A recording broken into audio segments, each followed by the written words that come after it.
Blog Talk Radio.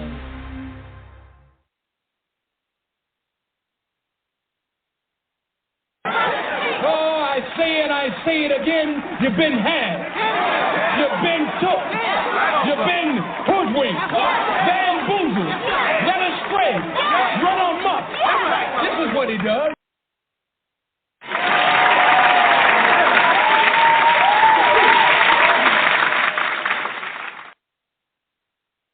Yes, indeed, brothers and sisters. Yes, indeed. How y'all doing out there? Welcome in one more time to another broadcast right here of Culture Freedom Radio. Most definitely in this house. Most definitely we are in this house again.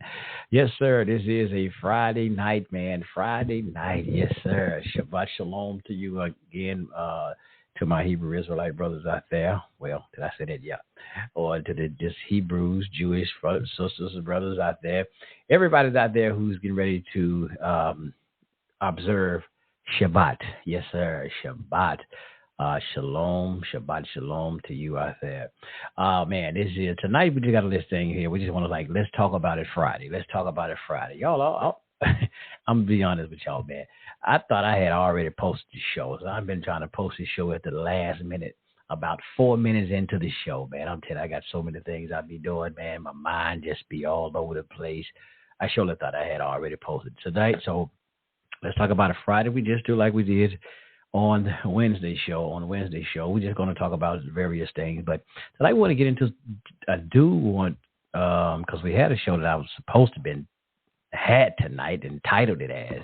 Tonight's show was supposed to have been entitled, Let's Talk About History. Let's talk about religion. Let's talk about it. So we still would do the same thing tonight, even though the title is not like that, because I was trying to be in a hurry, just come up with something. But yeah, we're going to talk about some of those things tonight. Before we get in there, we got to get these lions in the house. We got to let the lions come out, y'all, and, scare off the enemies there. Can we do that, y'all? They scared of the lions. They scared of them. Let's do this.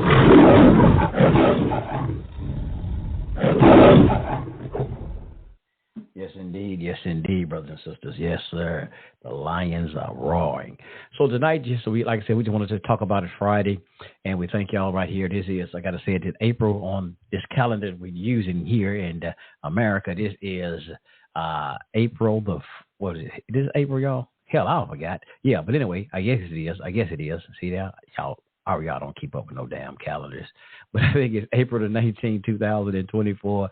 I'm so damn discombobulated because I had to try to put some of the things that somebody called me from work. So I had to take care of some stuff. Even though I'm out to work, I still have to take care of the business. But so it is April the 19th, 2024 on this, what they call it, Gregorian calendar. I can't pronounce that damn word.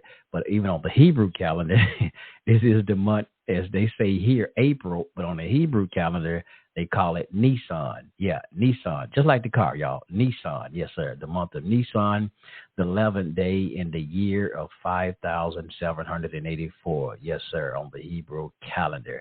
And we're getting ready to embark on Monday, as they say, Monday or Moon Day. Yeah, that's what it is, Moon Day. We're getting ready to go into Passover, the commemoration of Passover. Yes, the feast day of Passover will be this coming up Monday. Yes, sir. And man, ready for it, y'all. I'm ready for my lamb. Yeah, I ain't got no whole lamb. It's just me and my wife, so I have a little rack of lamb. Yeah, I like a little rack of lamb, man. That thing is off the chain. My wife have it so seasoned up, man. I'm telling you, I'm waiting now. That Cajun season on it. Yeah, I'm already licking my chops for them lamb chops. Y'all get it? All right, y'all, let's get into this thing tonight. Let's let these brothers come on in the house and just get it. I am Brother Ariyah Israel. Yes, sir. Also known to some of y'all out there, Brother Sunray 9 as well. We got the brothers in the house. We got Brother Moray and Rabbi David Israel. Same person, y'all. Yeah, 1 minute. Yeah, one title.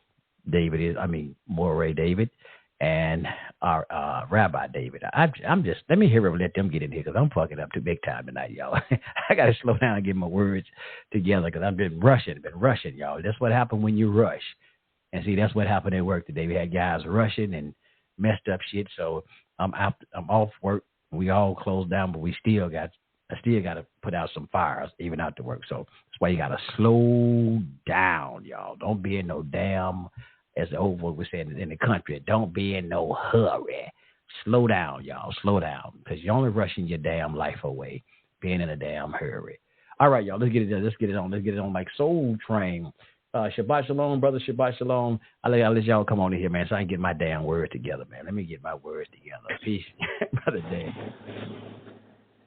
Hey, shalom, shalom, shalom. Shabbat shalom, Shema Israel, Denala, Hainu, Denal, Kad. Hear, O Israel, Lord our God is one.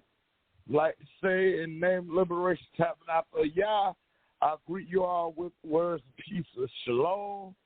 And I'd like to give I am Moray David Israel, Rabbi of Liberation Tabernacle Yah.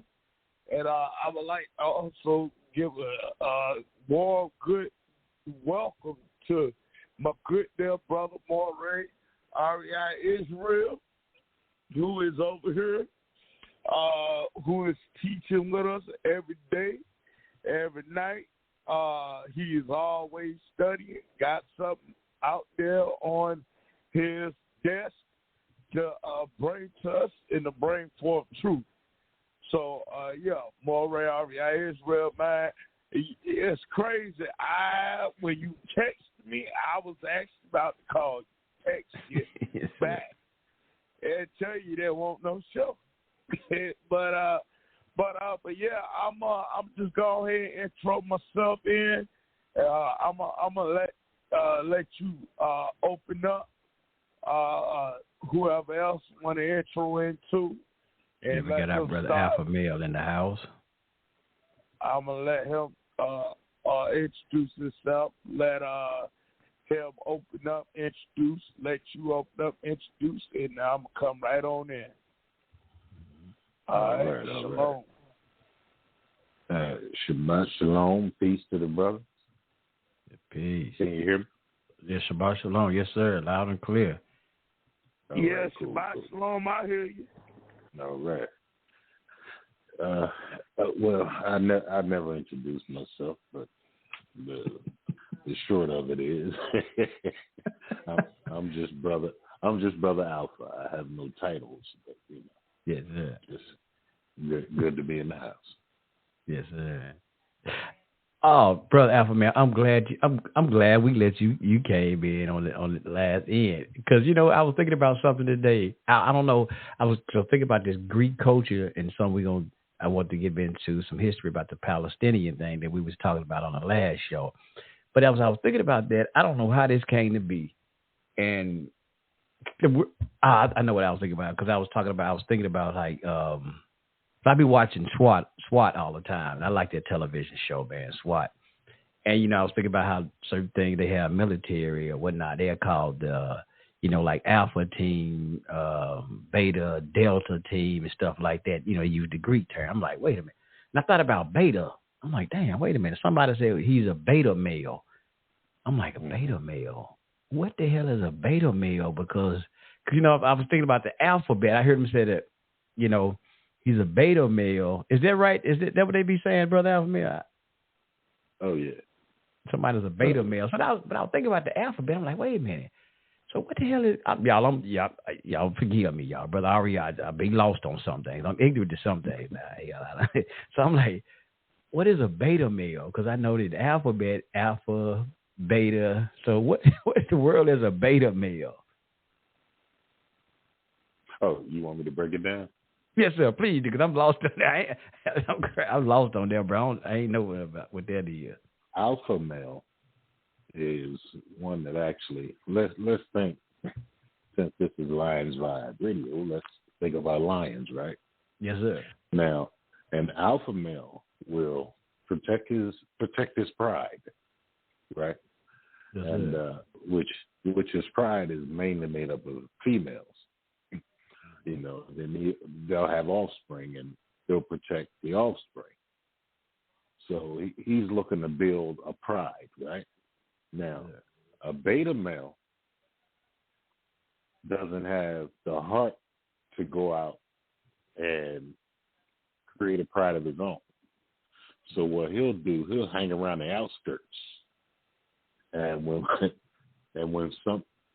something or someone from that particular pride strays too far, he'll take his opportunity to tangle with it. Oh, damn. Yeah, so he doesn't have the heart of a king. He's just like this little sneaky rascal. You know. Yes, sir. Okay. So you could almost call him Jody.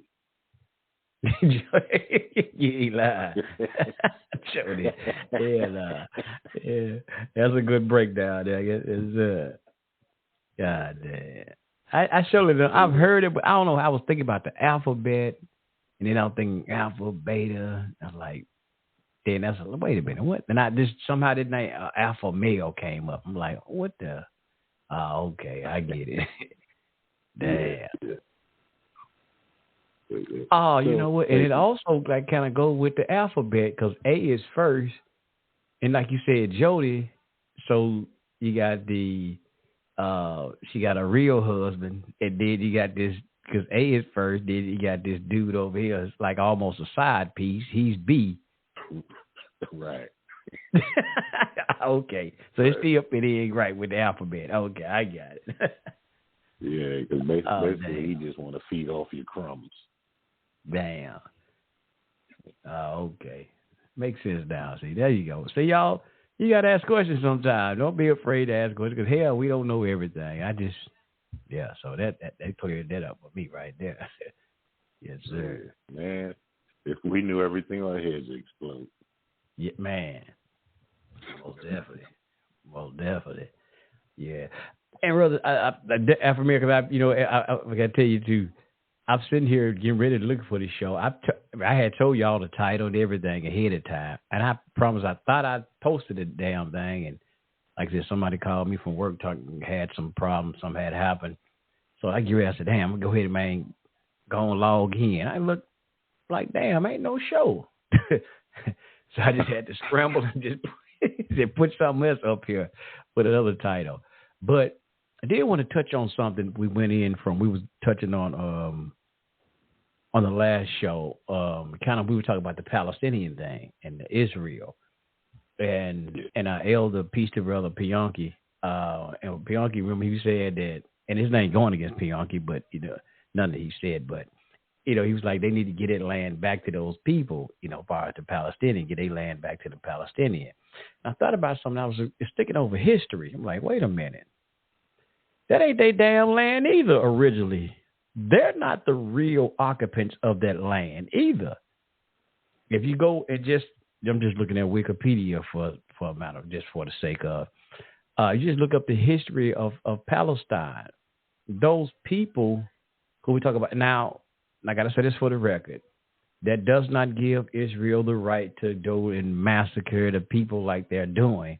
But we just talking about going back and we said give them back their land because, like the Palestinians are the original landowners. Well, shit, that ain't theirs either originally because you go through the history, several people occupied the land. Just looking at something here on Wikipedia, and it kind of like saying that now they still calling it here Palestinian. I mean, Palestine is the birthplace of Judaism and Christianity, and it has been controlled by many kingdoms and power. And here's the list that it goes by, including ancient Egypt. Now, we did talk about that. They got Egypt, but people say Kemet, because you remember how it was listed as Canaan.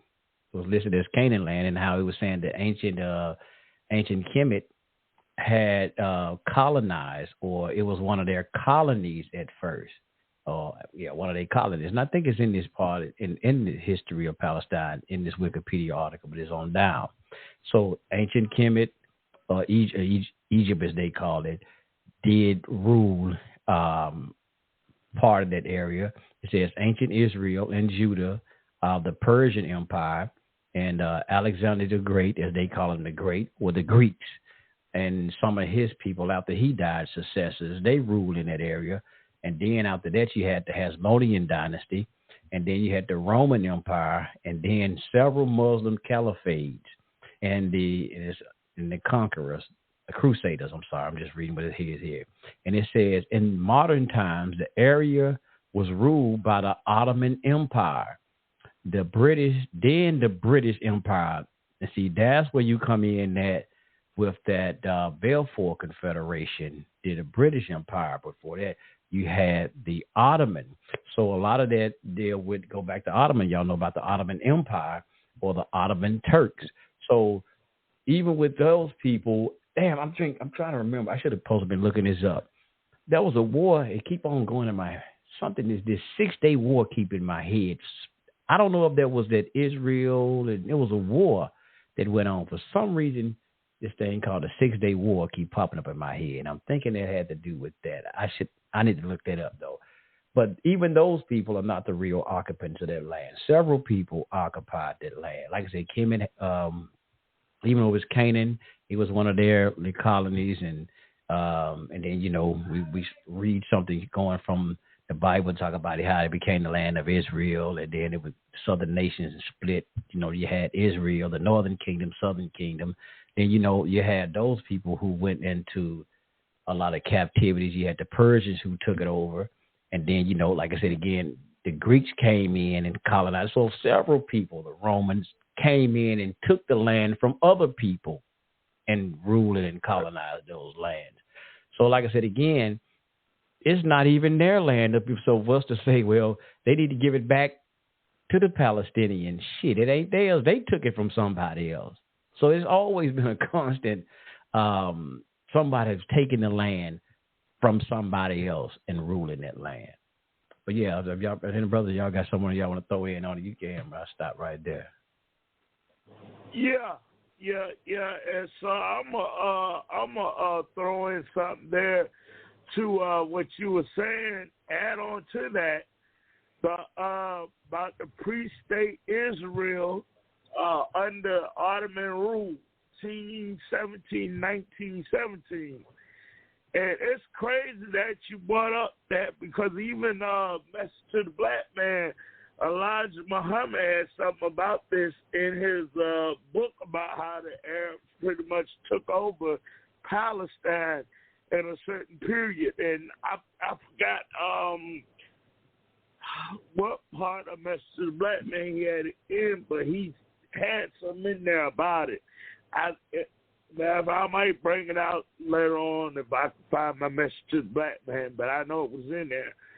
But it said, according to Jewish Virtual Library Project of ACE, pre-state Israel under Ottoman rule, it says following the Ottoman conquest in 1517, the land was divided into 4 districts and attached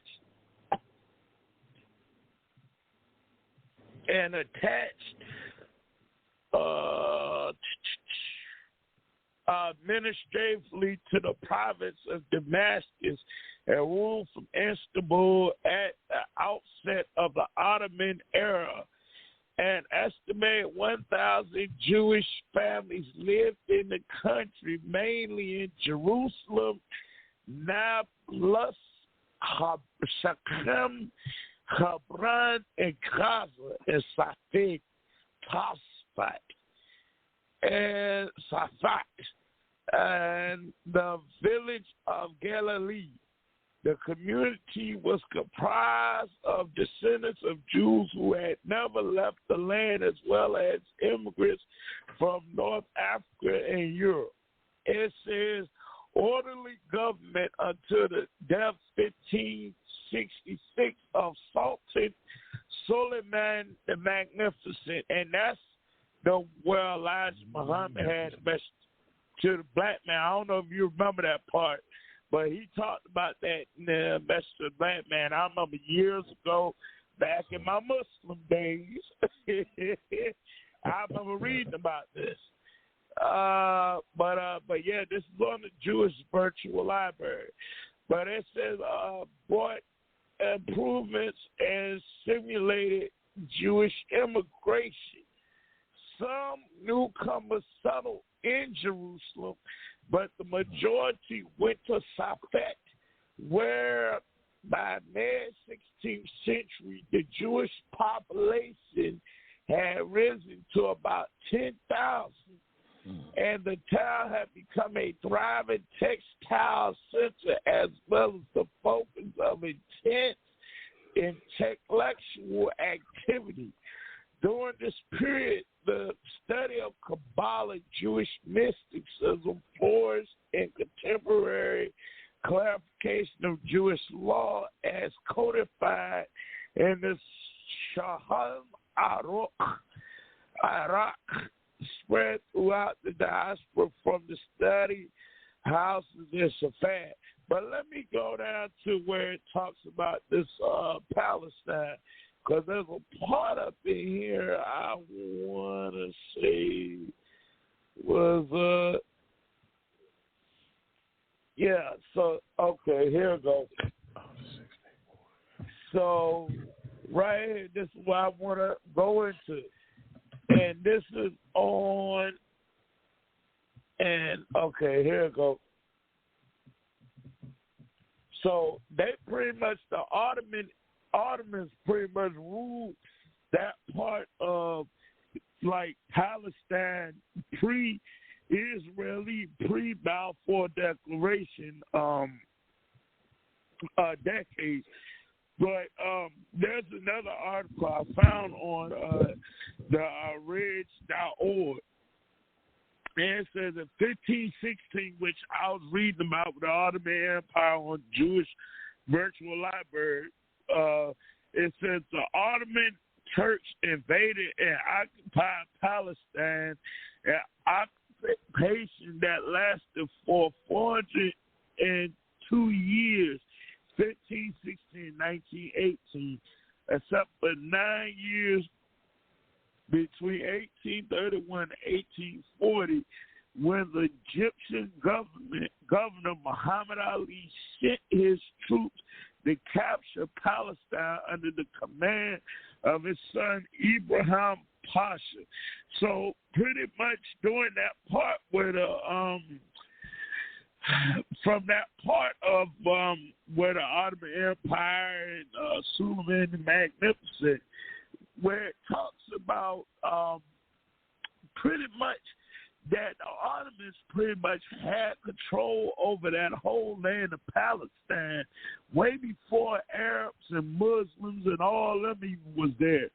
So pretty much, you know, them Palestinians, them old DJ Khaled-looking Negroes with their rags on their head, look like they're about to be in 7-Eleven. They ain't the ones who run that. It belonged to the Turks. They came in and stole it from the Ottoman Turks. I mean, so it don't belong to y'all either. So, yeah. You said the Ottoman, hold on. Say that again. The Turks stole it from the Ottoman. Hold on, what did you say about that? The Turks had it, had took it over and had it before the Muslims. Before the Middle Eastern, Arab, Palestinian Muslims got there, it belonged to the Ottoman Turks, who were Jewish. Yeah. The Ottoman Empire was Muslim one day. Yeah, but a lot of those people were Jewish and Christian, and then when the Palestinian the Arabs took over, that's when they became Muslim. Yeah, you gotta realize Turkey was not Turkey and Russia and all these European countries. They was not Muslim at first. They were not Muslim. They became Muslim once the Moors who pretty much got into Islam had got them into Islam. But back then, the original Ottoman Turks were Christian and Jewish. That's who they were. This showing here, it says the Ottoman Empire historically was known as the Turkish Empire, which spanned from southeastern Europe, Western Asia, and North Africa, from the 14th to the 20th century. Yeah. Yeah. Let me see the Young Turks. Yeah. So yeah, but go ahead, brother. No. I was just putting that down. Yeah. You had mentioned the 6-Day War. Yes, sir. Yes, sir. It said it was a brief war that took place June 5th through the 10th, 1967, and was the third of the Arab-Israeli wars. Okay. Yeah. It says Israel's decisive victory included the capture of the Sinai Peninsula, the Gaza Strip, the West Bank, and the old city of Jerusalem and Golan Heights. Yes, sir. Yes, sir. Appreciate it. I don't know why that just kept coming to my mind. Something about the 6-Day War, or something. And I couldn't remember exactly. I just remember it always seeing something or reading something about a 6-Day War. And I guess that would be included in that. Yes, sir.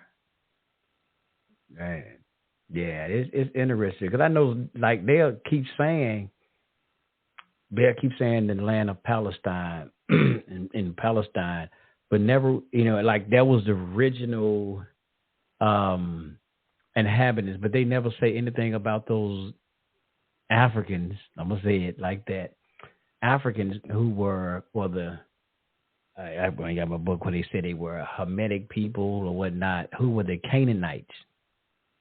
They always say it's Palestine this, Palestine that. Even when they started off with this article that I've had here, The History of Palestine, it was Wikipedia. It has said the region of Palestine, also known as the land of Israel. See, they keep just mentioning Palestine, and it says Palestine is the birthplace of Judaism and Christianity.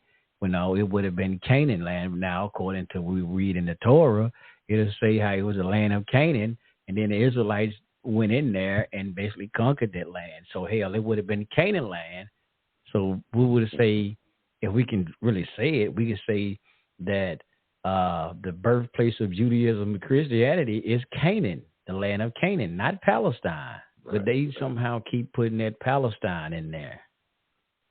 And they don't mention anything about Canaan. Well, you go down here later in here, it is in this article, it started mentioning Canaan and give you the history of it. As they go through the history. Yeah, so it was interesting, man. So like I said, when people like, man, no, they goddamn it, they was occupiers too. And that's how you get Al-Aqsa, the mosque, Al-Aqsa Mosque, the Dome of the Rock. When the Muslims came in there, and that's supposed to be built on top of, as they say, on top of the old Solomon's Temple. And that's why there's a whole bunch of things that when they talk about, we talk about that third temple, and they was talking about probably getting rid of that damn Al-Aqsa Mosque because they say, hey, that's where they want to build that third temple at. So it's a lot of stuff going on with that again, with the Dome of the Rock. Like hell no, we don't want that damn mosque up there. But that's coming with the invasion that the Ottomans and all of them had when they built that. So there's a lot of history in that land. Everybody looked at it as they so-called holy land, not just Israel, but the Arabs and all of them too, and the Christians now because of so-called Jesus and whatnot.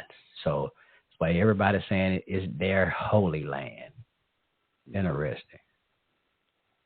Yeah, because it tripped me out because they were talking about that mosque you were just talking about. Yes, sir. And Israel wanted to demolish it. And people were like, "Well, how would you feel if somebody built a mosque in your backyard?" And I'm like, "Well, first of all, it ain't their backyard." Yeah. So yes, the sir. invaders are mad at the invaders. How does that work? That's exactly what it is. You ain't lying. Yes, sir. It is. Yeah, I'm looking at it. Al-Aqsa Mosque, the Dome of the Rock. Yeah. Want to be a holy. Hey, is that not what they said? So-called Prophet Muhammad descended into the heavens from their day. Is that right? Yeah, you're right. You're right. You're right.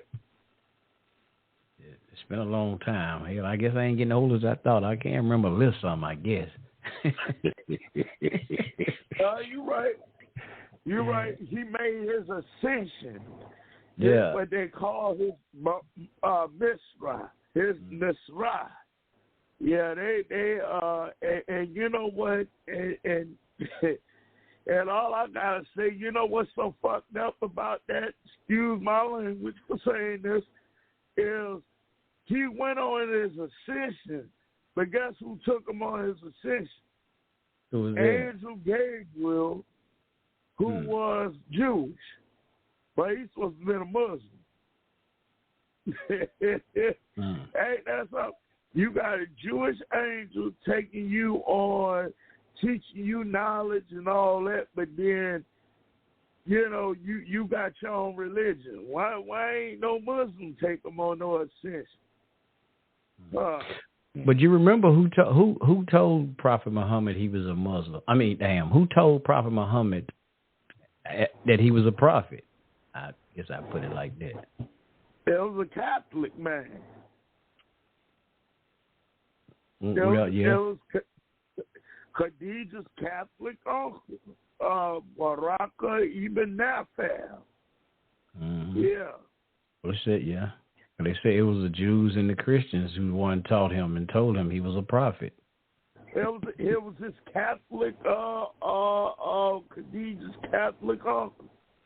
A lot of people don't know that, but Islam was founded by the Catholic Church, and that's who taught Prophet Muhammad, because Prophet Muhammad went blind, which a lot of Muslims, they were talking about, he was blind, and all of a sudden the angel told him, Iqra, and he started to read. Yeah, he was a blind Catholic priest. He was a blind priest, and it was, you know, who made him a priest was Khadija's blind uncle, who was also a Catholic priest. Yeah, because he had went blind for a long time. Prophet Muhammad was blind for a long time, and he had stopped seeing. Yeah. A lot of people don't remember that, but yeah, Prophet Muhammad had went blind for a long time. So yeah, he went blind. Yeah,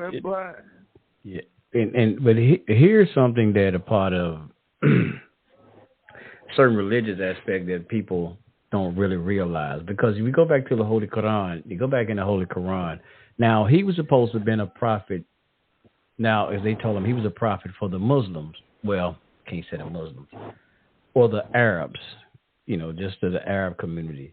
That's why you even read in the Holy Quran it say that Allah send warners and messengers to all nations of people.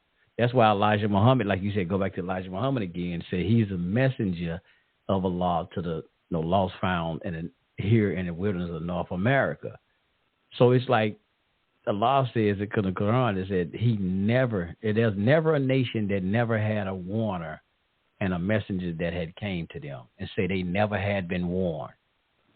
So, but a lot of times we get it now and we are twisted and say,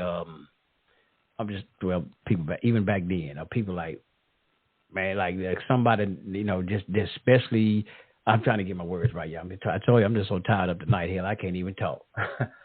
But there's always a warning and a message that come to every day. But people twist it and make a religion out of it.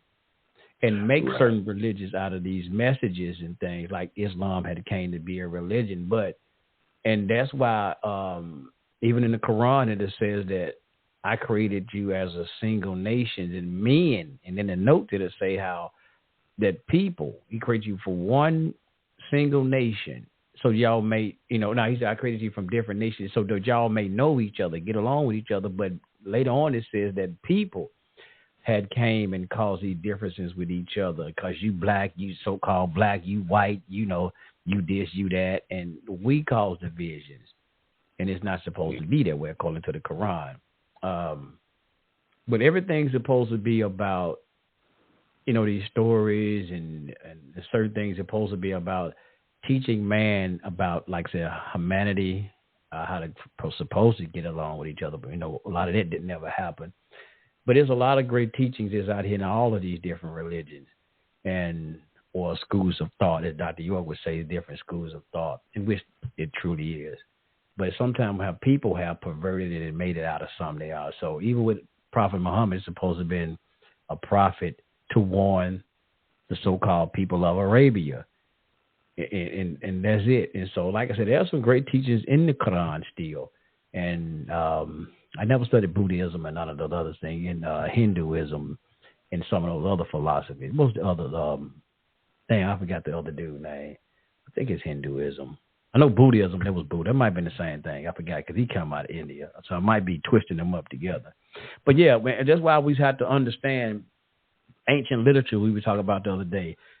even things before the Bible, we go back to the Mesopotamia. We go back to the laws of Hammurabi and all of these other things. And we look at how these, as they would call the laws and principles that were set out back in those days. And like I said, that's what we could jump back into that ancient time machine and really look at how they philosophized and their theology for their time. And that's why a lot of things, we're reading these ancient books today and we are twisting it about how we making it out like, okay, we thinking like they really thought like this. Like some of the Hebrew Israelites are good at this shit. It's like a lot of things that they be teaching has nothing to do. It wasn't prophesied for us today. It wasn't no prophecy. A lot of stuff they talking about, see, God said this, the white man this, or whatever they teach it. It had nothing to do with none of us today. You're reading a book about ancient people, what happened in their day and their time, and how basically they had their relationship. I'm talking about the Torah now. Have their relationship with God. And there's many other people who had a relationship with the Creator. It may be in different forms, different way, but they had creations with the Most High. Hell, I've even heard those stories of people say, well, hell, the Most High tried to, he was, let me say, he was talking to the Kemetic brothers and sisters, but they choose to, do other things. So we got to understand religion, man, and like with all these battlings that we go with, you'll find out there's a lot that's in commonality involved in a lot of this. Then we have differences, and a lot of it we study the principles behind it. That's why I always talk about the principles, and we get twisted up in it because of philosophy or the theology. I would say the theology, and especially like you look at Christianity. Calvin said this. Martin Luther said this. All of this shit is twisted by men and how they philosophize a lot of this stuff. Because even one, there's so many damn different denominations of Christianity today because a lot of Calvinism. Hell, I can't even think of all these damn different people. Like I said, Martin Luther, he was a Catholic. People like Martin Luther, not Martin Luther King, y'all, but the other original Martin Luther that he was named after. Martin Luther was actually still a Catholic. When you understand, like they got the Protestant church down, and the Protestant movement that came from Martin Luther, who was protesting some things that he went against with the Catholic Church, but he still was a damn Catholic. They just called him a protesting Catholic, and this is where the term Protestant come from, just mean protesting Catholic. He just differed with them on certain things, but he still was a goddamn Catholic. So yeah, we get a lot. It's deep, man. This stuff is real deep. Like my one of my coworkers said, I'm gonna shut up, let these brother get back in here. Like I like what my coworkers always say. This deeper than Nino Brown. Yes, sir. Yes, sir. Man, it is. It is. Yeah, but we do have to keep in mind, yes, sir, that most of the history is just the agreed upon lie. So even though you read and study, you have to still look at it sideways. Like, okay, they say the victor always gets to tell the story. Yes, sir. Yep. So yeah, I kind of I understand it, but I still have quite. You know what I mean? I don't take it as the gospel. Yes, sir. Yes, sir. Yeah, that's why I say it's a deeper understanding. That's why I start trying to get back. I have to say it like this, y'all, because I don't know how to sometimes. I'm not a great philosopher, or as they say, I know how to articulate like Obama or some goddamn body. But when I try to look at some of these, the Bible now or the Torah or whatever it is, I try to think about it now like, okay, because I remember I started studying, had the book called Hermeneutics. It's a book where you deal with Bible and stuff. They talk about biblical hermeneutics. What was the original, as they teach you, it's a couple of things. What was the author? Well, who was his audience? Who was his audience that he was talking? Just like, for instance, when they talk about Moses wrote the Torah, who was the audience at that time that he was talking to? And what time period that is happening? And so you can, to see, because like I said, we see a lot of things in the Bible, and we'll say, and we read it today, like Moses was actually talking to us today. But it wasn't. He was talking to those people at that time. It was a message that he was talking to them. But like people read it today, like Moses was actually talking to you yesterday, personally telling you this. Nah. That's why I say you reading, and a lot of, I hate this, I got to say it.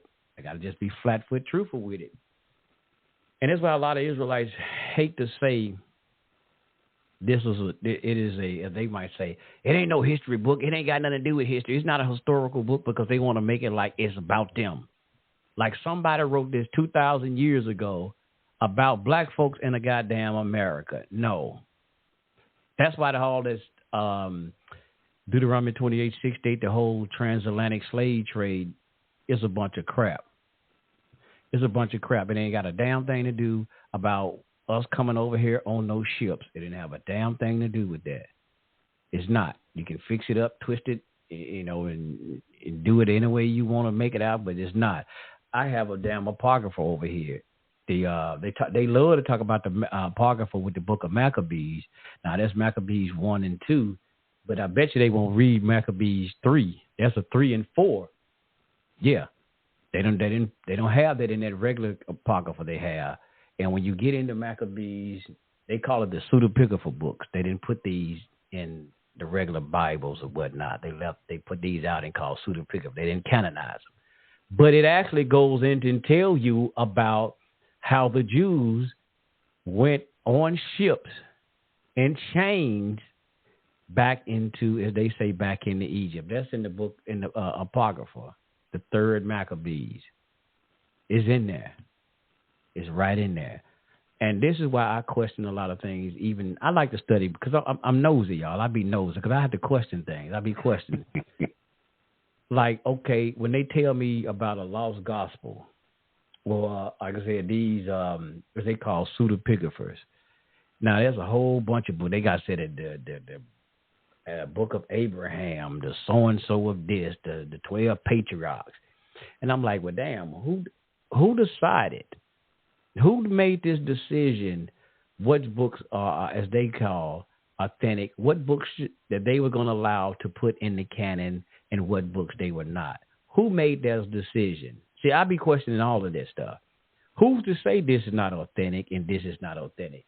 Because like those Lost Gospels books I got over there, the Lost Books of the Bible, which the Lost Scriptures, I'm sorry.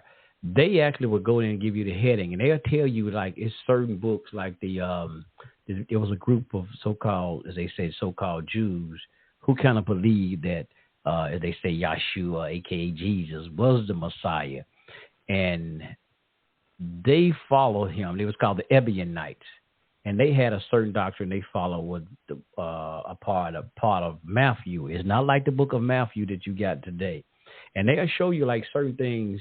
Scriptures or certain gospels that they thought was authentic, they utilized as being authentic at one time, and then over time they just stopped using it, or somebody just decided a pope or a bishop or something like, nah, we ain't using it no more, so they stopped using it.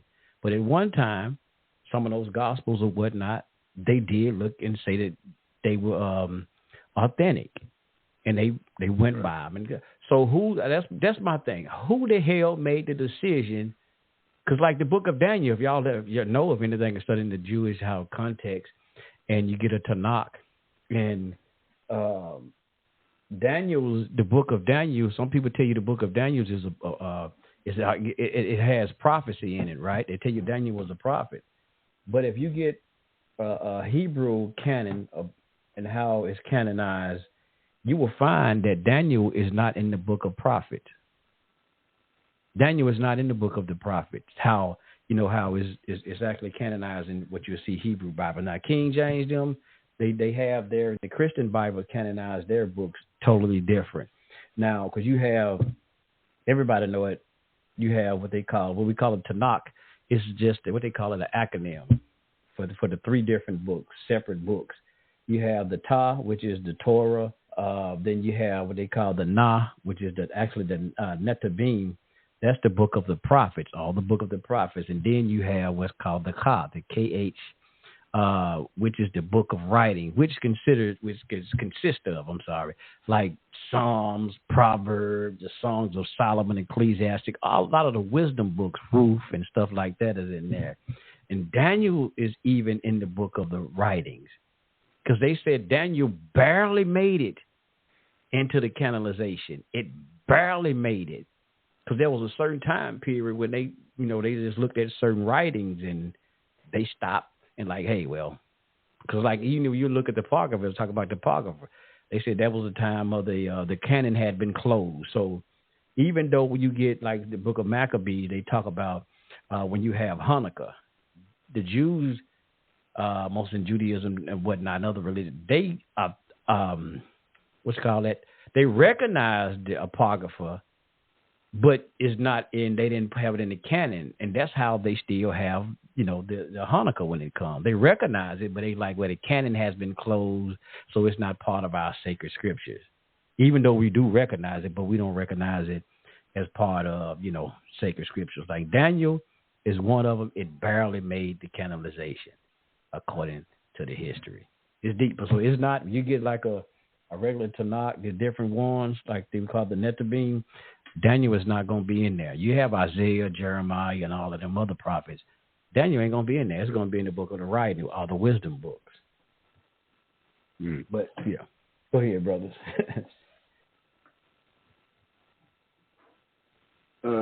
No, I guess that.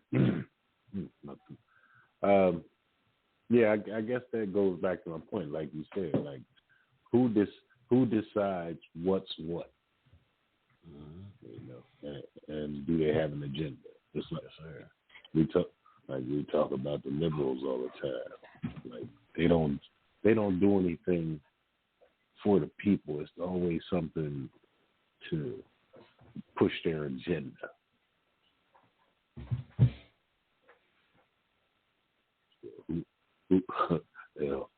It might have been some liberals involved back then.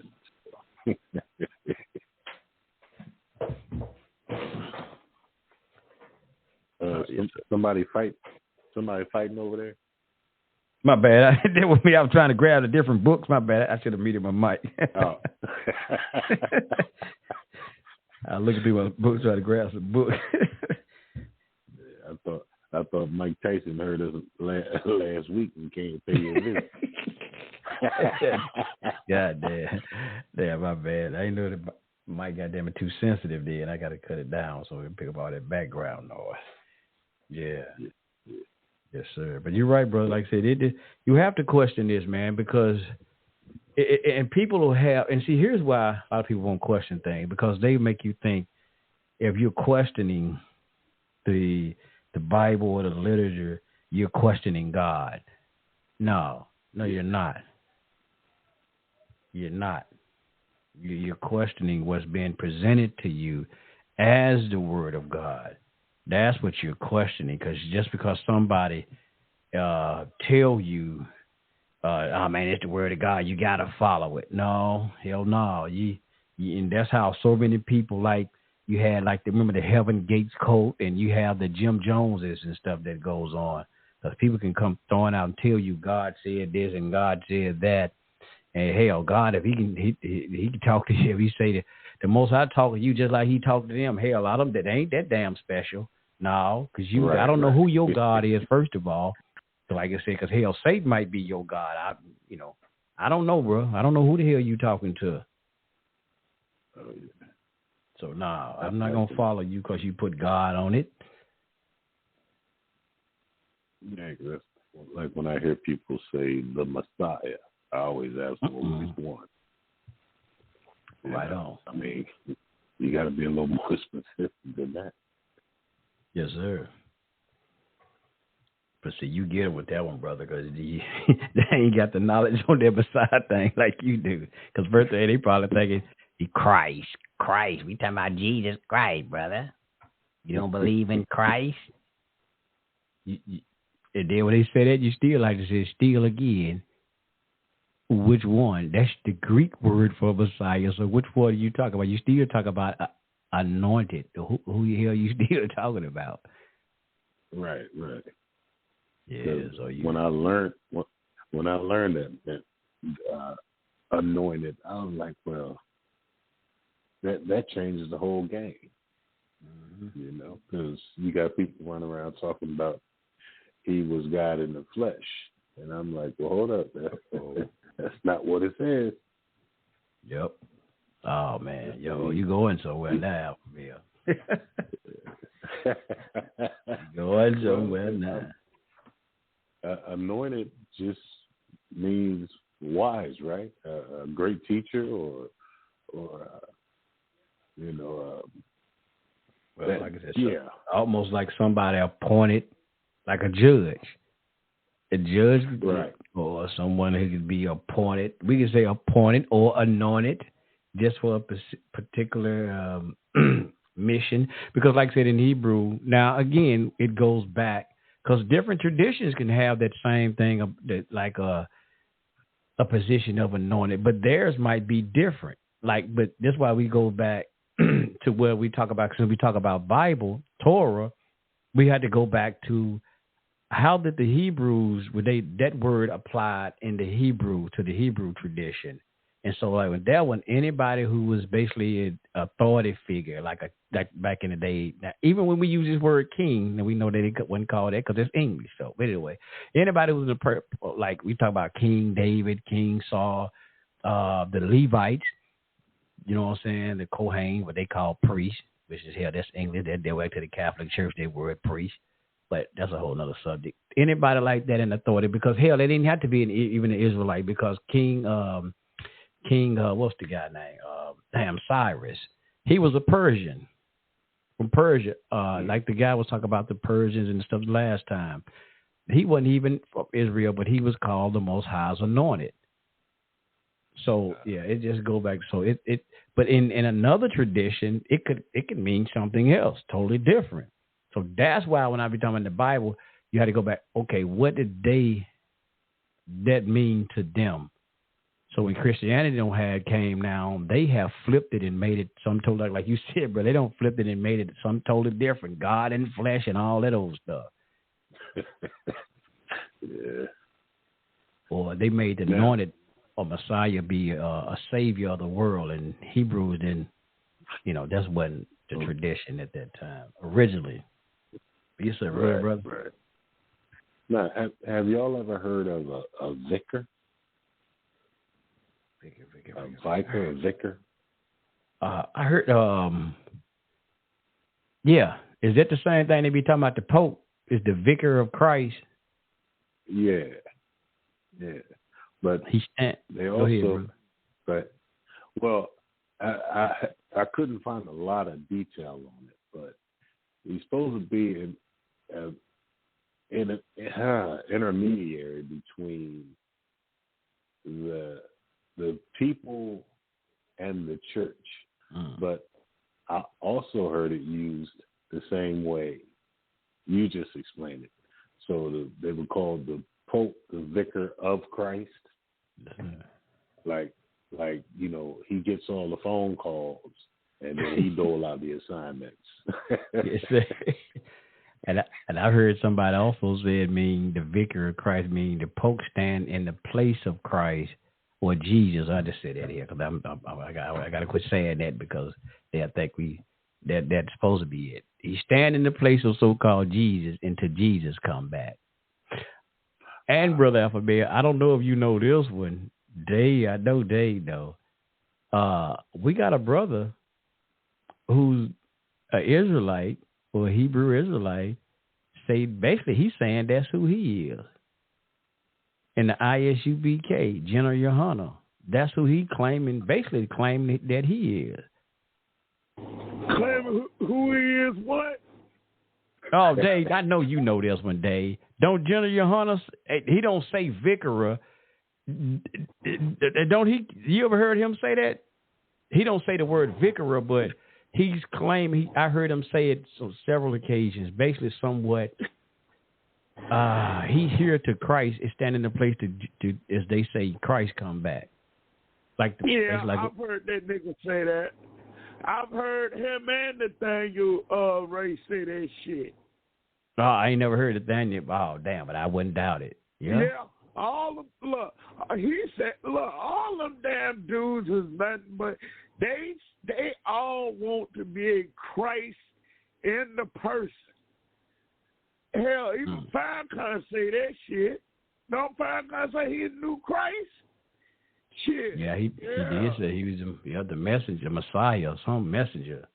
Something like that. Yeah, messenger. All the niggas is cult leaders. They all want to be a Messiah type figure type person. Reverend preachers, Christ in the person, the Hamashiach. I even heard Elder Gabar from GLCC say that shit. Yeah. Damn. Yeah, they showed what they said, bro. That's what the Pope say. He said that Vicara, he's standing there in the place to Jesus come back. So he have authority to Jesus come back. He'll be waiting a long goddamn time. Hey, look. But you know what, Moray? What's so crazy? Because they talk shit about Dr. York, but they do the same cult shit Dr. York do. Same shit, yep. Same way Dr. York was saying he was Imam Isa, he was a Rabbi Yeshua, Rabboni Yeshua El. Yep. Yeah, same way, all them niggas say the same shit. They just take Egypt out of it. That's all. All that shit, they talk shit about Dr. York. Dr. York said he was the Vicar, he was Rabboni Yeshua. They do the same shit. Yep, Yahweh ben Yahweh. Yahweh, yep. So Yahweh, the son of Yahweh. All the people. Hell, Jesus said it. Jesus said he's standing in a place for God. Mm-hmm. So he really works. And see that, and you notice, brother, what you bringing up is, notice everybody we're saying that about, all of them subscribe to the so-called Jesus doctrine, whatever they want to call it, Yeshua doctrine. They all of them, that so-called New Testament, every last one. That's why we keep selling. It's important for y'all to get an understanding.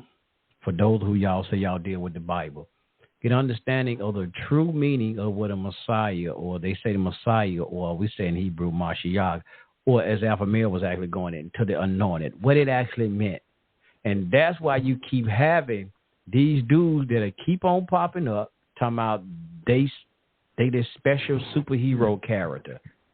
They this God and the Son of God in person. That's why you keep on coming up with this shit, because I'm the one y'all been waiting on. They might not say Jesus have it. They might say, I'm the one, to come to liberate the people. Like in Islam, the Mahdi, that's a spinoff from the Christ. Yeah. Hey, and you know what's so sad too? Because what's so sad is even the 5% say that. Didn't Father Allah claim to be the Christ in the person? Yeah, he was Allah. Yep. Yeah. He is a lie. But don't you tell them that they ain't gonna acknowledge that shit. No, they ain't gonna. He didn't say that. I've heard them. I've heard some elders 5%ers even say that he was Allah, and I've heard them say they didn't say Allah like, we are gods, we are judges. They have said that he was Allah. That's why they call him Father Allah. I've heard it, but you can't tell the people this shit, man. They don't catch it. Right. Hey, and you know what? Noble Drew Ali followers, all of them, Father Divine, all of them. They all had this damn Christ-like cult figure to themselves. Yep. That's why I say don't. When Flavor say don't believe the hype. Yes, sir. Don't believe the hype. Don't drink the Kool-Aid. Shit. Because that Kool-Aid is worse than you drinking the Steel Reserve. Dang. I'd rather niggas drink the Steel Reserve or Hurricane. Hell, I used to drink Steel Reserve. I never heard of it. Hey, Moray from Memphis. He used to be ratchet like that too. I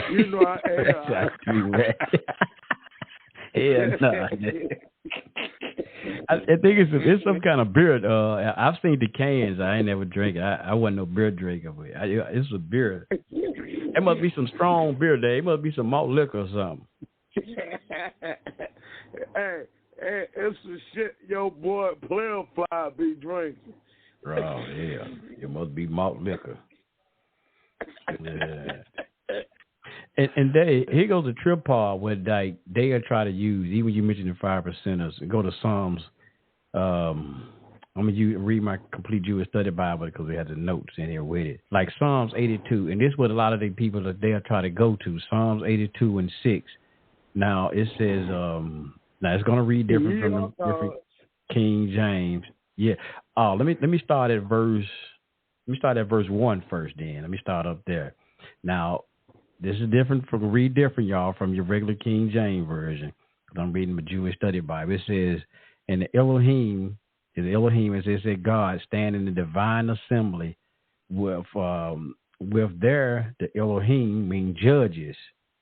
He judged those who he judged. He said, how long will you go on judging unfairly, favoring the wicked? And just talking about going on. It says, give justice to the weak and the fatherless, the upright and the poor. Rescue the desolitude and the needy. Deliver them from the power of the wicked. It just goes on, but then it goes on and says, my decree is, you are Elohim, and it has in what you call it parentheses. You mean it's saying that you are God, meaning judges or rulers, sons of the Most High. It says all of you, nevertheless, you will die like mortals. Like any prince, you will fall.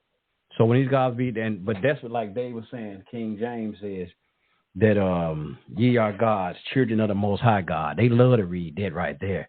See, man, you God, you a God, brother. You the God, you children of the Most High God. But they don't never read that other part though. Like it said, yeah. But that only means you go to it in the Hebrew. That's why you got to go in and get that in the Hebrew and see exactly what it means. It just means that you are a God or a judge. That's why it asks when it. Let me get the King James right fast. And that's why it started off talking about how long will you judge unrighteously? Because it's talking about those who, and it was talking about those who was in leadership position. And it was asking how long, especially the leaders of Israel, how long will you judge unjustly? You're supposed to be judging rightly amongst the poor, and as it says, the orphan, the fatherless, the weak. How long will you go on judging unrighteously? And here's the King James version. It says, God stand in the congregation of the mighty, and he judge amongst the gods, meaning the other judges. Not no damn, you this supreme being type thing. It says, how long will you judge unjustly and accept the person of the wicked? That's what he's asking. That was asking the judges of Israel. And we'll go back down here now to go, but the 6. It says, I have said, ye are gods, all of you are the children of the Most High, which is true. It says, but I like how Dr. York was reading this one time. He said, Dr. York was going in the class. He's like, see that? He said, yeah, you are God. He said, but don't get cocky. God said, don't get cocky now. And then he said, but ye shall die like men. And you said, fall like presidents. He said, see, God will put you in your place. He said, while you think around you are God, he said, he told you, don't get cocky with it, because you're going to die like a man. You can't live forever. You're not going to be that God that live forever. So I just like how some of them classes, how he used to break this stuff down. But yeah, and that's what, in this footnote, right, this is the one last thing, because I heard Alpha it's a footnote that there's Psalms 82:1, and it was talking about, it says, the Elohim stand in the divine assembly. It says, as judge over humankind, God stand in the heavenly court and condemn those who judge unfairly rather than according to the Torah. But that's all it was just saying here, that you are a judge, like anybody in like authority figure. And we're just talking about how, like, we look at Joe Biden and people like that now are ruling unjustly, how the unfair things that they are doing today. That was it. But like I said, don't get cocky. Your ass gonna die just like a mortal that you are. Excuse me, Val. Yes, sir. What is that from there? Speaking of Joe Biden, you know, this crazy motherfucker said that his uncle got shot down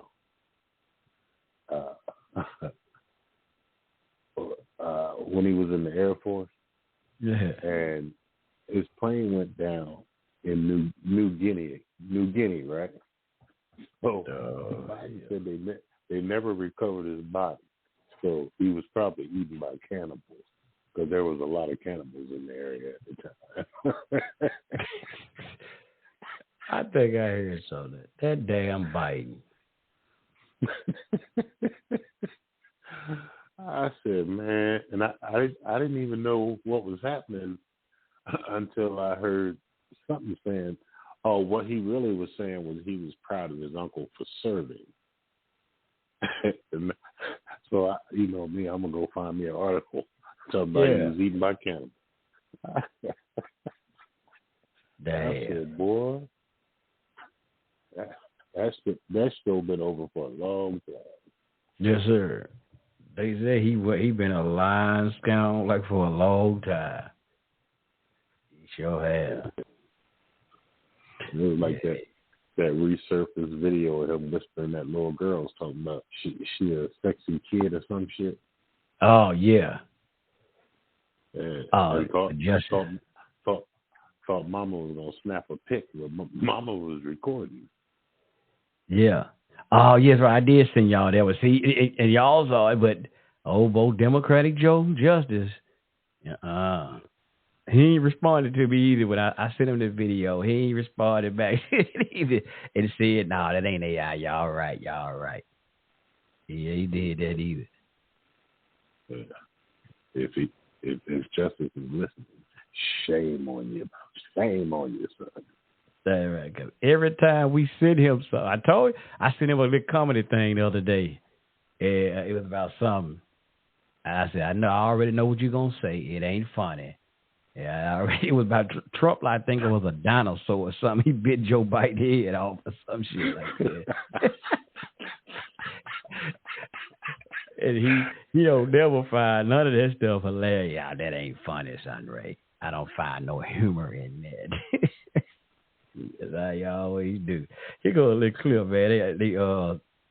I don't know if we can hear it good, but it's supposed to be Joe Biden going through a little town in Pennsylvania somewhere. This is the people I talk.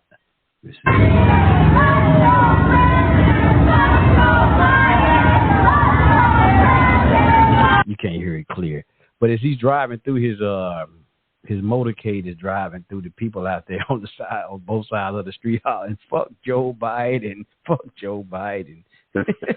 Yeah, I heard that.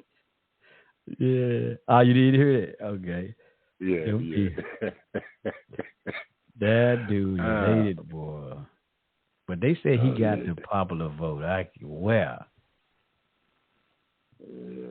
I don't see how. Man. Oh, I know what I meant to mention.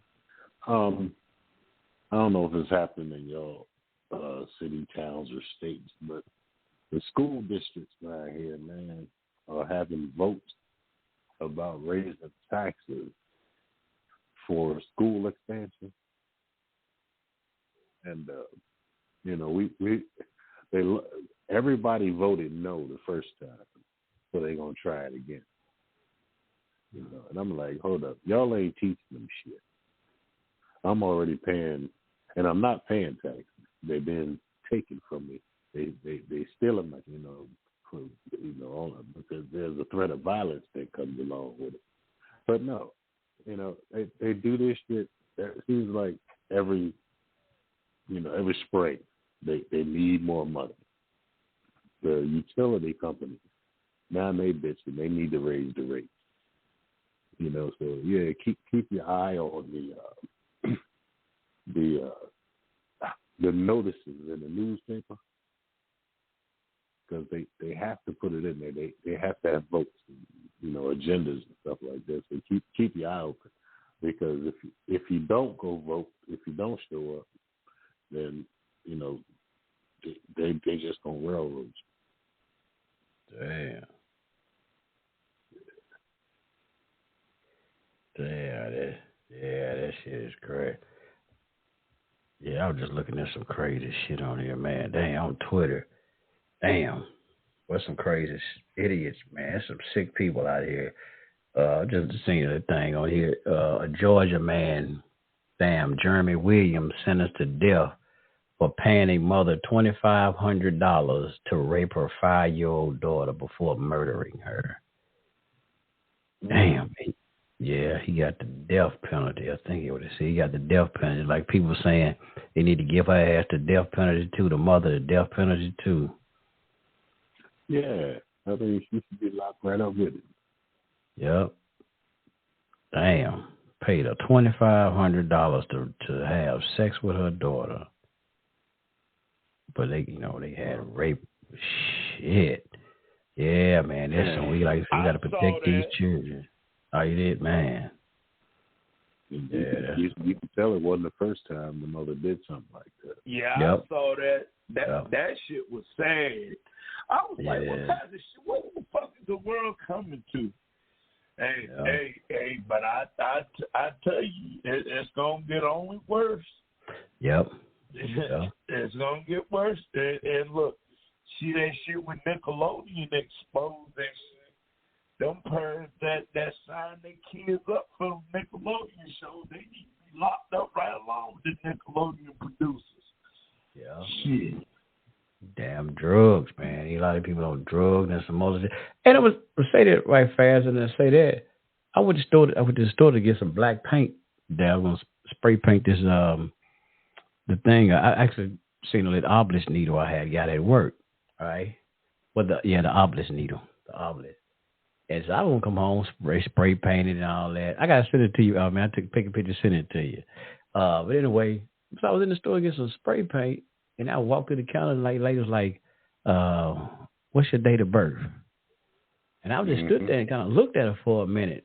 I'm like, "What the fuck is she at?" And I'm like, "Damn, I had to look back down and see what the fuck I put on the counter." I'm thinking like I'm buying some beer or something. When she had me my date of birth. I said, "Huh?" She said, "What's your date of birth?" And I told her, I'm like, I said, I had to pause there for a minute. She said, "Yeah, we got to ask." Yeah, I said, "Damn, for some paint." She said, "Yep, that's how bad it's getting. People are coming here getting this thing. You got it now. We have to ask before we even see you a can of spray paint." I'm like, damn, these mothers are sniffing goddamn paint that bad. Now they got to start asking for that before you buy fucking a can of paint.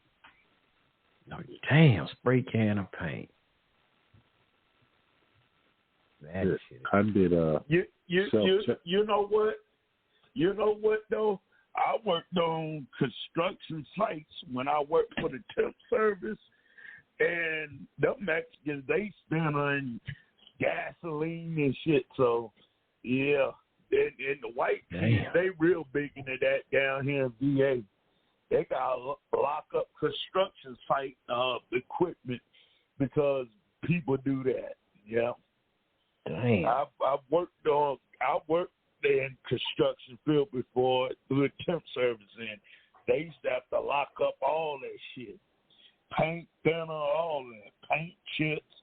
Mexicans really into it. They put it in like plastic water bottles and they sniff it. It's terrible. Wow. Yep. Down here in VA, it's real terrible for paint thinner. Home Depot lock up the paint now because of that shit. Yeah. That shit's crazy. Damn. I went to the grocery store. I was doing self-checkout, and I needed some Robitussin. The self-checkout machine told me I was attempting to buy, what they say, a controlled substance. Damn. Yeah, so one of the little people came over and said, what's your date of birth, sir? And I just threw out some numbers. I just made some shit up. But I was like, well, what the fuck is this? They said, man, it's getting bad out here. People trying to get high any way they can. Damn. Wow. Robitussin. All it's going to do is clear your chest. I mean, yeah. How the hell you get high on Robitussin? And damn, but they said a controlled substance, though, the damn machine. Yeah. Damn. Yep. These folk, boy, it's bad. If you go to Walgreens or somewhere like that, you'll notice all the nasal spray and all that stuff is locked behind glass. Yeah. Well, you know what? Yeah, yes it is. It is like that here in Memphis. Yeah, sure is. Tylenol, all that shit. Yeah, you're right. Damn, boy, that is crazy. That's why I be saying, man, I'm so thankful to the Most High that I did not like the feeling of getting high. I surely thank the Most High. So I used to would try to drink beer. I didn't like beer really though. I didn't like it. And I used to drink a little bit, little wine. I couldn't drink whiskey. Hell no, that shit. That when they said put hair on your chest, fuck that. Hell no, I couldn't drink that shit. That burned. But I'm just thankful though that a lot of this stuff I didn't like. I ain't gonna lie. When we was young, we were teenagers. There was some guys in the neighborhood, and they were some drug dealers. And I know they used to snort coke, so we seen other guys. Hell, I ain't gonna lie. I tried to do it one time. Hit 2 little lines. I'm like, I don't feel nothing. So I'm glad I didn't feel nothing. I'm really glad I didn't. Shit. So I'm glad. Like weed, I never. I used to try to smoke weed. I didn't feel nothing unless I probably drunk some beer or something with it, and it might have been the beer maybe. So I'm really just thankful that I didn't get into this high thing, man. Looking at people today, I'm thankful. I was the same way, Moray. I was the same way, but I was an alcoholic though. I'll tell you that. I used to get fucked up all the time. I still do. But as far as weed and drugs, that never been my thing. That never been my thing. I'm with you. Like, even with weed, I can't get high off weed. Yeah, I'm with you on that, Ariana. That shit don't do shit for me. It don't. Yeah, so I'm really glad, man. I probably thank the Most High every day. Especially when I see somebody like that, I'm like, man, I thank him. And I used to drink a little bit. Like I said, I wasn't no real drinker. But I used to ask the Most High to take that taste away from me. I had kind of stopped. I was like, man, please take that taste away from me. But like beer, if I smell beer, I could just pop the top, and you gotta taste it, and it make me sick. It would make me sick. I can't do it. Like I told you, I had I was drinking a little wine, little kosher wine with Morgan David, and I used to drink a little Morgan David. But last year I bought some for Passover. I had the big paint. What was that day I just sent you? I sent you the pictures the other day. Big paint or whatever it was. I had a big one. I drank probably half of it. I just stopped drinking. I said, man, I don't want no more. Just stop drinking. And the only the limit I can drink a coffee cup. That's it. I just drink a coffee cup.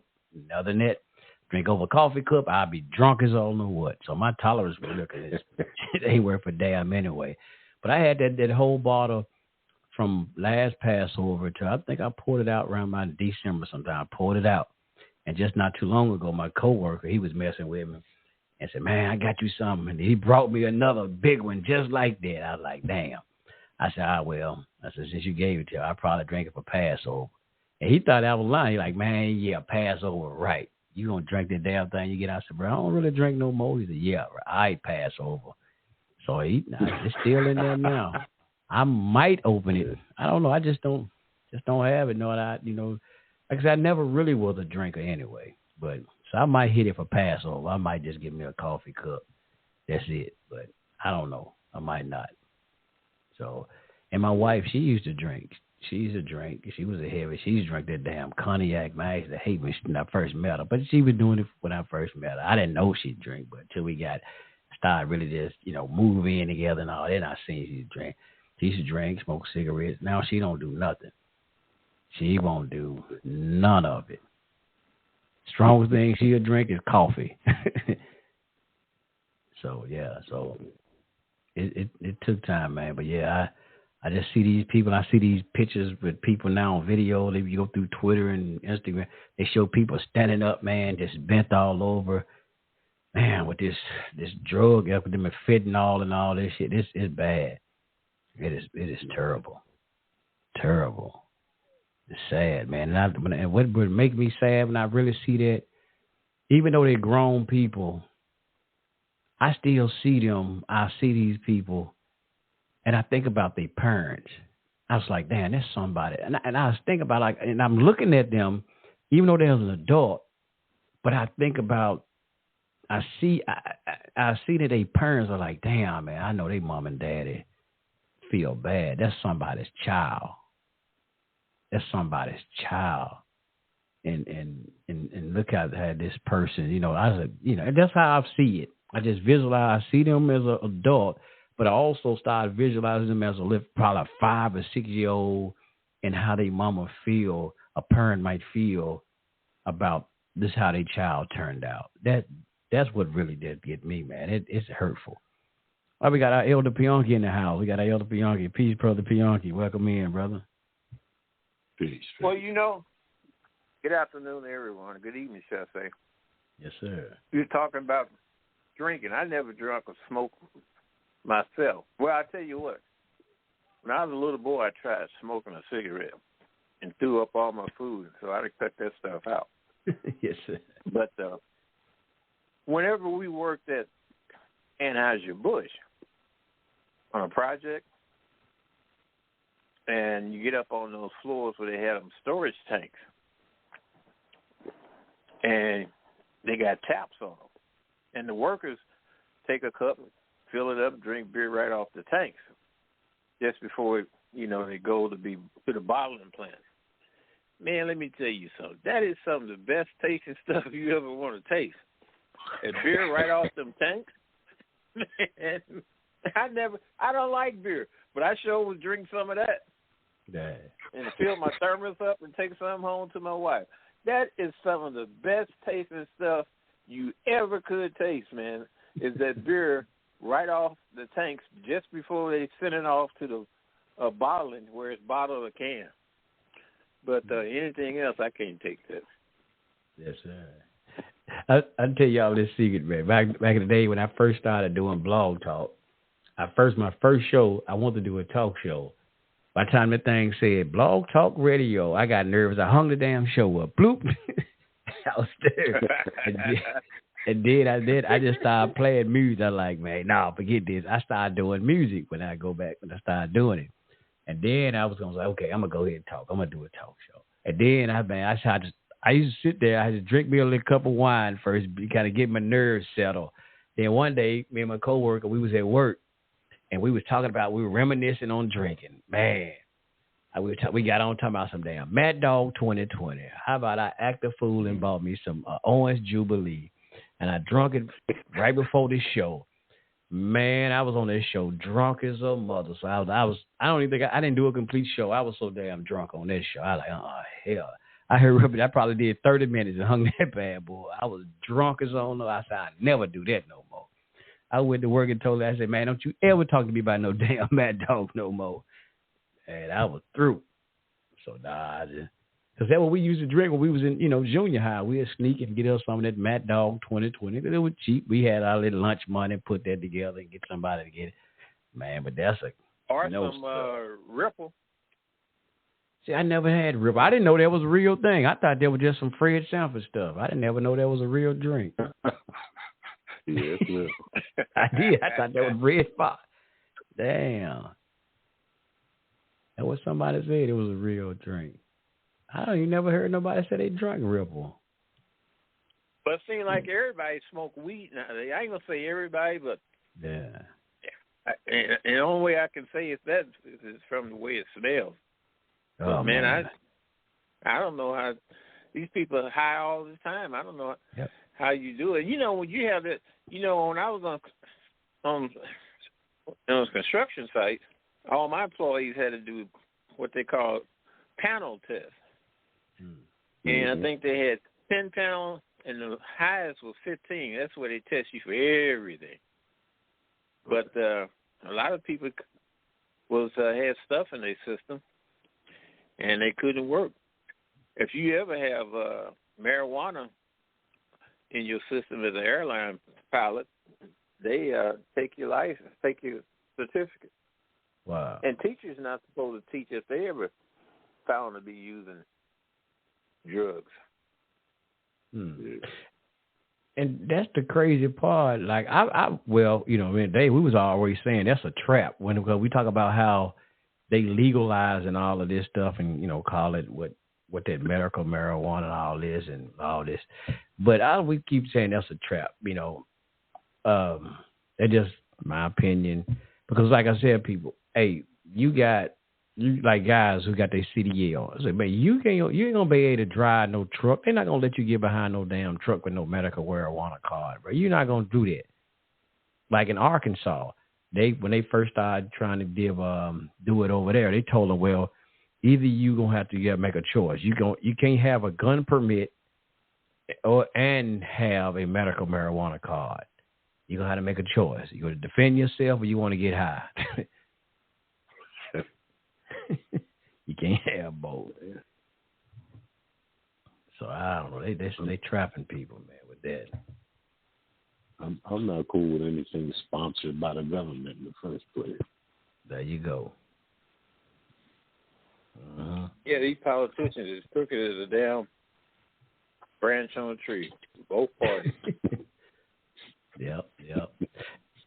And it's crazy. One of my Mexican coworkers, he was telling me about what's this dude's name? Used to be Valente Fox. I think that's his name. Used to be the Mexican president. He said once he left office, that's what he bought. He got one of those things now. That's what he's selling, illegal, so-called medical marijuana. Well, you heard them fools talking about their reparations plan. Yeah, talking about black folk having access to medical marijuana distilleries and all that crazy stuff. Yes, and brother, and that was on the NAACP website. That was official NAACP website under reparation. I read that from. I was like, wait, come on, bro, for real? Good neither. Oh yeah. Only thing about the NAACP that's worth something is their legal arm. When they be representing people, blacks, in lawsuits and that, now they pretty good at that. Yeah. And some of these other things, they ain't worth a damn. Do they actually take cases? Yeah, they take cases. They prosecute the hell out of the police. Them the only ones, police. So that's what Ben Crump. He with the NAACP. Who is? That's who he with. No, he's private. Oh, okay. And what is the Urban League? Oh, go ahead, Peon. The Urban League was designed to create jobs. But what Ben Crump do, actually, all he does is fill out forms. You could do it yourself. You ever know how? He's not no trial attorney. He just a case attorney. He fills out the forms. Dang. Because the only thing he do is like civil suits, don't he? Civil suits, yes. And see, here's the thing. We should teach our kids, and I say our kids, I'm talking about all kids really, but black kids in particular, because they always seemingly get hung up in this, how to deal with the police, what to say, yes, what not to say. Yes, and another thing, you got to keep that camera going, and you got to know what to say to them. And another thing, if any time a police officer violates your civil rights, their immunity ceases right then and there. And then you file lawsuits. You get all their names and badges and cards. You file a lawsuit against the department, and then you file lawsuits against them civilly, suing for everything, their house, their car, their guns, their chewing tobacco, everything.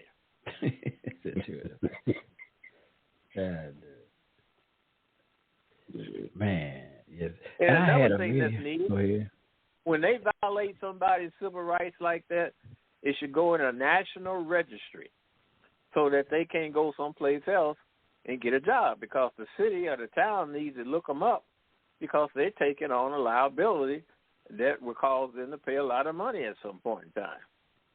Yep.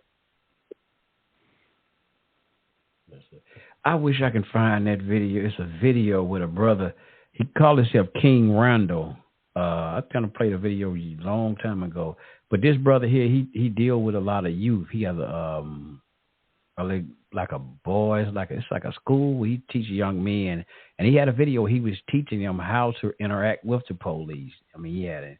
And he actually had a police there to help him, show him by keeping your hands on the steering wheel. I wish I could find that clip, how to keep your hand on the steering wheel, how to react and, talk to them and, about having your ID and reaching for different stuff. So, yeah, he had an excellent class on that. Teach them how to interact with the police. And one thing he said I find is key that I see a lot of these fools doing. And there's a video just happened here in the city of Memphis the other day. And he tell them, and what they like, what you pulling me over for? I didn't do nothing. It's like that hostile thing you going at the police with. And it's like, just give them your ID and whatever. And just, I think I found it. Yep, I did. Let me see. I want to find this part where I hope I can find it. I found it. Had to go through the archives. Let me see that. He's probably in a good mood that I done let the window down. I done turned the lights on. He's probably in a better mood now, right? Yes, sir. All right, so boom, he gonna come to the car? Yes, sir. All right, cool. So he gonna get my license. He may or may not go back to the car, which they usually do. They're gonna basically check your name, see if you got any warrants, if your license suspended, blah, blah, blah. But you sit tight and just wait for him to finish. Good? Yes, sir. All right, cool. He come back, bring my license. He's probably gonna give me a ticket for not having my seatbelt on. Now, what's the wrong thing to do if I'm getting pulled over and he come up to the car? Run. Nah, run. We're not gonna run. And what's another thing we're not gonna do? Talk back, cussing, talking smack, all that stuff, right? Yes, sir. We're not doing none of that number if we get pulled over. We're not talking smack. We're not cussing. We're not telling them what our rights is. Blah, blah, blah, blah. We're not doing none of that. You understand? Yes, sir. We're trying to get home, and he's trying to get home. Cool? Yes, sir. We're just trying to make sure everybody stays safe, because if we start talking smack, now what if he decides not to give me a ticket because I was being cool and I let my windows down and all that, right? Yes, sir. But if I decide to, well, I had my seatbelt on. I just took it off when you came up here. He gonna get upset, right? Yes, sir. Because he know you lying. So the best thing to do also when you get pulled over is to tell the truth, right? Yes, sir. Another thing you don't want to do, if you look inside my truck right there, what I got like on my windshield right there? It's a dash cam. It's a dash cam. You don't want to, if you can encourage your mama, or whenever you get a license, you want to make sure that you have a dash cam in your vehicle as a second precaution. So for insurance purposes, get in an accident, you want to have an inside and an outside dash cam. You understand? Yes, sir. Make sure you keep that in your vehicle. We good? Yes, sir. All right, so now let's say he has to pull me out the car. Let's step out the car for me. Is there a reason I need to step out the car? License came back suspended. You could step out the car. Okay. Your license come back to suspended, you got to step out the car. I'm not going to be like, oh, well, ain't no way. No. Just go ahead and do it. Good? Yes, sir. Why we ain't arguing with him? We're going to make him mad. We're going to make him mad. We might just escalate the stop. You understand? Yes, sir. All right, the license could be suspended. Now, he can say he smelled marijuana, right? Yes, sir. If he says he smells marijuana, there's nothing that you can do about it. You understand? Yes, sir. Get out the car. You understand? Yes, sir. If he say he smells weed, just get out. We're not fussing and fighting on the side of the road. You understand? Yes, sir. So, have there been situations where people have done everything absolutely right and something still happened? Sure. But is that happening all the time? No, that's not happening every day. That's not happening every time somebody get pulled over. Most people have a basic stop every day, just like this, where they get pulled over, they take their ticket, and they go on by their day. You understand? Yes, sir. Don't let nobody make you feel scared of the cops or anything like that, but you also want to make sure you take the proper precautions so you still have a good stop. You understand? Yes, sir. And of course, the best way to not have to interact with the police is what? Not break the law, right? Yes, sir. Don't be speeding, put your seatbelt on, don't be riding with your cell phone in your hand, all that stuff, right? Yes, sir. Like I said, if you get pulled over and you truly don't know, he probably gonna tell you already. And if he don't, just ask him. All right, I'm gonna stop it right there. But I like that brother name. Y'all can look him up on YouTube, King Randall. The brother has a good program where he deal with young brothers. He teach them how to do auto mechanics. I mean, a lot of good stuff. He trained. I mean, he's teaching those brothers real etiquette. But that is truly important right there. Because I remember, and I see you all call off and they come right at you too. Even when I had a situation, I didn't have no license. Hell, still ain't got none. But I had an incident. I ran a stop sign right in front of the police. And the police stopped me and stuff. They were talking to me. I just asked, where your license? Can I see your license on? I said, sir, I ain't going to waste your time. I'm not going to play with you. I said, my license suspended. So I handed my ID. He went back, came back. He said, hey, man, you sure wasn't playing. Your license is suspended there. I said, hey, man, I ain't got time to make play with you, man, to all that line. I ain't got time to do that. Like, I appreciate that. So, but he still, he gave me a little ticket. And he's like, man, we supposed to pull your car and all that. We ain't going to do that, man. At least you was honest.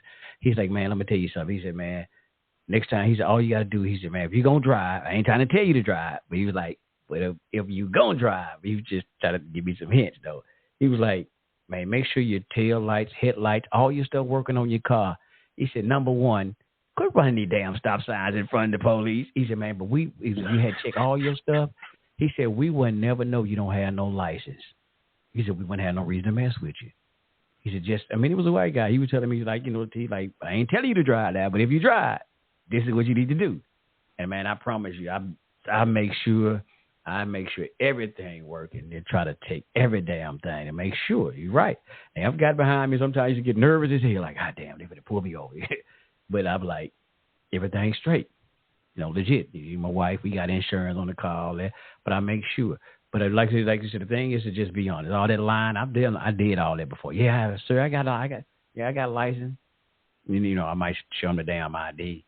And like, man, your license been, what? I ain't even know. I just come on straight on out. And a lot of times they still might give me a citation or something, but they don't pull the car and take me to jail, all that bull crap. Because like you said, you're being honest. And one thing, Carl, I'm going to let you come on in here. Somebody might disagree out there listening, but I'm going to tell y'all, I'm going to say this and I stand on this. Like he was saying something about all running your mouth, all that mouth. I would say Sandra Bland, and may the Most High be with her soul, probably still would be alive today if she didn't mouth off at the police. Now, somebody might disagree because why would I say that?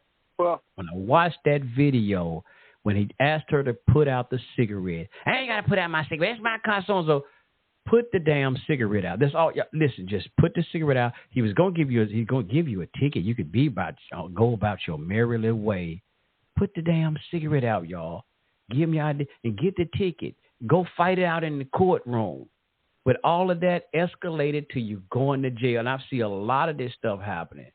When you escalate, like he said, don't escalate the situation. And I tell brothers at work this. Man, if you de-escalate, you need to de-escalate. If the police, he might be a butthole. He might pull you over. He might be, man, on Richter scale 10. Don't feed into that. You need to learn how to de-escalate the situation. He might be talking crazy. Stay calm. You handle this situation. You take control of that situation. Don't you be the victim. Hey, let him, maybe somebody else he pull over. They might be the one. He might be looking to whoop your ass. But don't you give it. Don't give him what he's asking for. You take control of this situation. Stay calm. Stay in control. You calm. And then by you acting, you'll calm him down like, damn, I couldn't get him. Maybe the next person he's going to get, he going to pull him over. One of them weed heads, they ain't going to think. And he got a victim. But don't you be the one. You take control of that situation. Keep his ass in check. Calm them down. Stay in control. And that's how I learned how to maintain this stuff out here. I don't let them. I don't do that. Like I said, it's not being a punk. You learning how to. It's like survival. Because you're not gonna win with them. You're not gonna win, but you learn how to survive and get your tail home. That's it. Fight it out in the courtroom. Fight it out in the courtroom. The black cops and the white cops. Yes, sir. Fight it out in the courtroom because all that mouth gonna piss them off. Go ahead. You got bad cops, black and white, but most of them that I see as bad as the white man. And you got some that don't need to be on the police department. I don't care who they deal with. Especially when you ride through some of these states. These people are treacherous. And they dumb. You listen to them and what they say and how they just dumb. They Virginia. just dumb. Said Virginia. Oh, yeah. They retarded in Virginia.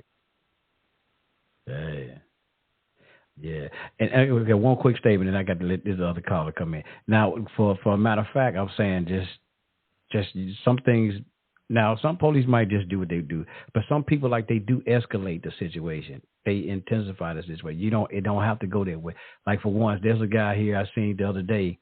The police got shot here in the city of Memphis, and they saying that was friendly fire. But there was a guy, I guess, on Beale Street. They was arresting one person, and then the guy, I guess it was his cousin, because he was saying, man, he started getting outraged, getting in front of the police face. So he was like, hey, cuz, cool out, chill out. And he still got out in the police face. The police kind of pushed him. He was getting up on the police. The white police told him, hey, man, get back. And there was another black police with him, too. And then the black police, he kept on getting all up on him while they trying to arrest the dude, handcuff him. The black police shoved him back. And then he get up, young dude get up. Oh, man, you ain't nothing but a bee. You know, calling them all kind of bees and everything. The police still trying to handcuff the dude. They just played it off. Man, get back, man, get back. And he still all up in their face, pointing his finger at him. I was trying to find the damn clip, but I can't find it when I'm looking for it. But he was getting all up in the police face and talking crazy. You a bee. Don't put your hand on me no more. And, man, next thing you know, that police grabbed and snatched his ass. And then he died. When he snatched him, they put him in the handcuffs. And I remember that one. Yeah, you remember that day?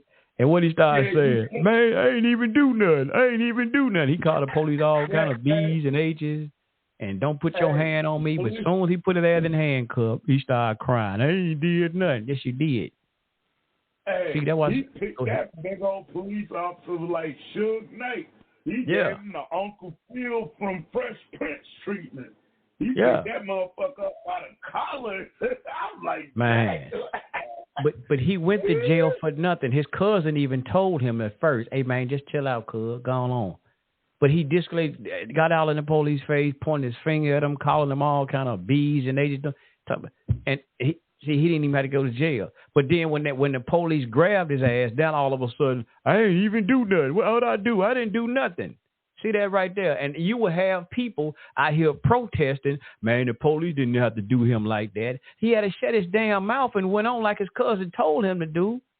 He wouldn't have went to jail. But that's what the people get out here, oh, man, that's wrong. The police did that. No, he should have whooped his ass then. See, that right there be getting me. You bring certain, that's why people say you bring stuff on yourself sometimes. You bring certain things on yourself. Just shut your damn mouth. You ain't trying to play all this tough role. Come on, bro. You ain't got to do all that. You don't have to do all that. And now you want to holler, you didn't do nothing. Yeah. Yeah. But we call it with all ones. Peace to you. Welcome to Culture Freedom Radio. Yeah, hi. Am I on? Yes, you're on. Yeah. Peace. How you doing? Yeah. Hey, is this Sunray? Yes, it is. How you doing? Let me see. All right. Not too bad. I see you guys change your number. I guess I agree with what you were saying. Well, yeah, I think Blog Talk usually does that. We don't have the control over that one. But may I ask who we speaking with? It sounds like Sarge a little bit. Yeah, Solution. I spoke Solutions. Okay. Yeah, maybe a couple of months ago, several months ago. Yes, sir. I remember the name. Yes, sir. Yeah, a couple of things.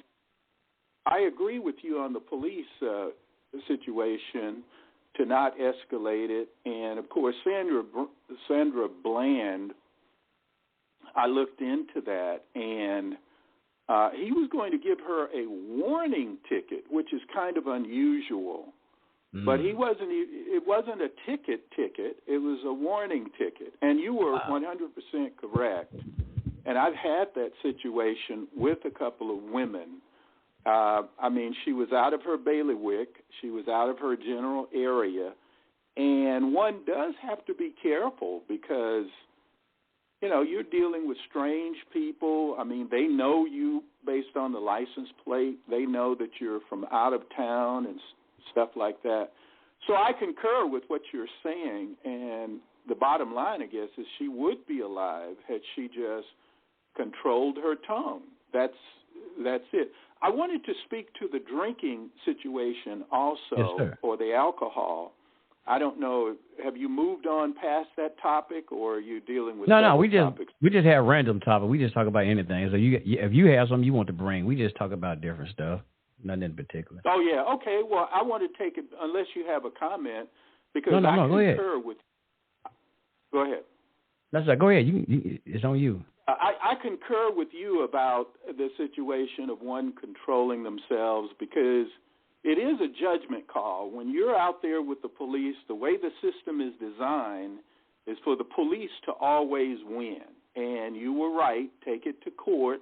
And usually I've had judges tell me they give the benefit of the doubt to the person that's bringing it would be the defendant, technically speaking. They give the benefit of the doubt to the defendant. So it is best to take it to court because, I mean, that person has a weapon. And even if one can outdo the person, overcome the police, that's still a problem for all intents and purposes unless one can prove that their life was in imminent danger. So really, when you look at it like you have, there's no benefit to giving a policeman a whole lot of pushback. And a lot of those people, I don't have problems with policemen per se. Some of them are overly aggressive, but usually they're just people too.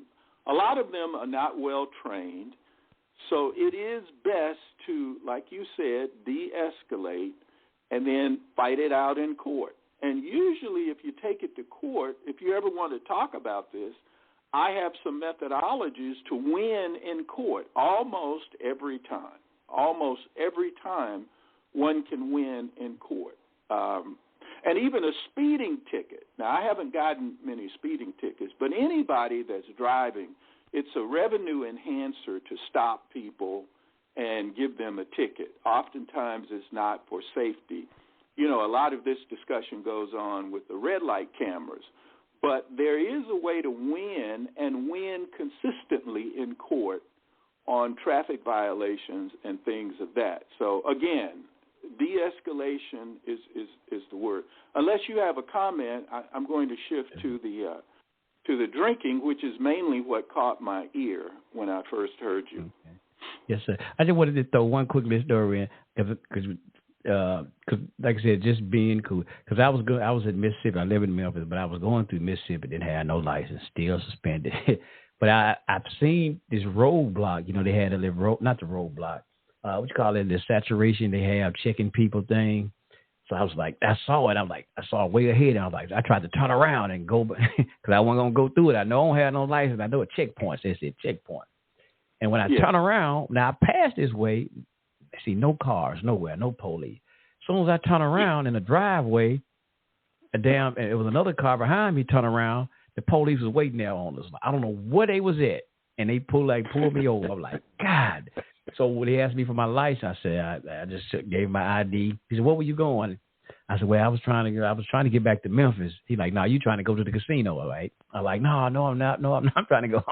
I was trying to go to the casino. I mean, my wife is getting out for a time, but anyway, it's like, damn. So I gave my wife. I started getting my stuff out of my pocket. I got my wallet and all my stuff out. I get my pocket. Gave to my wife. So, man. Hey, just call my mama, y'all. I'm finna go to jail. Like, damn, I'm finna go to jail. I just called my mom and all this here. Man, the police came back. The young white guy chewing tobacco and all that stuff. Snuff, probably snuff. He came back. He like, yeah.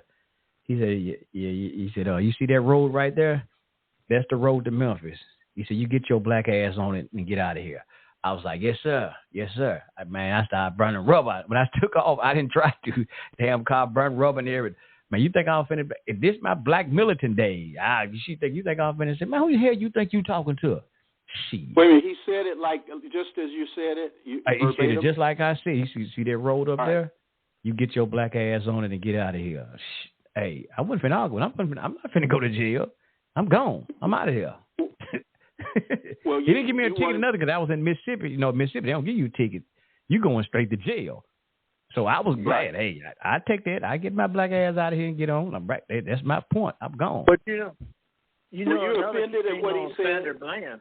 I didn't because I was so happy to get the hell out of there and go home because I had already gave my wife all my stuff because I knew I was going to go to jail. But okay, if you were offended, I was going to tell you what actions you may should have taken. Nah, but go ahead. I think I heard someone else. Nah, I was good. You know, the thing with Sandra Bland, everybody that was complaining about what happened to her bail was only $500. That's what I've heard. And nobody come forward to contribute to her bail, $500. And she had showed up to court, she would have got her money back. But that just goes to show you. People are willing to do everything except for get the person out of the cage that they're going to be put into legally. Yeah, and we hate what happened to her. And even what's the other brother name? Eric Garner, the cigarette. Right. Wait a minute. Before you shift to that, Go ahead to your what you said about the alcohol. Right. She couldn't get the money. Now I think let's give the geographics. I believe she was in Texas, but she was out of either Chicago. Wait a minute. Where was she from? Chicago, Detroit? I don't remember. Okay, but she was out of town. That's the whole point. She was out.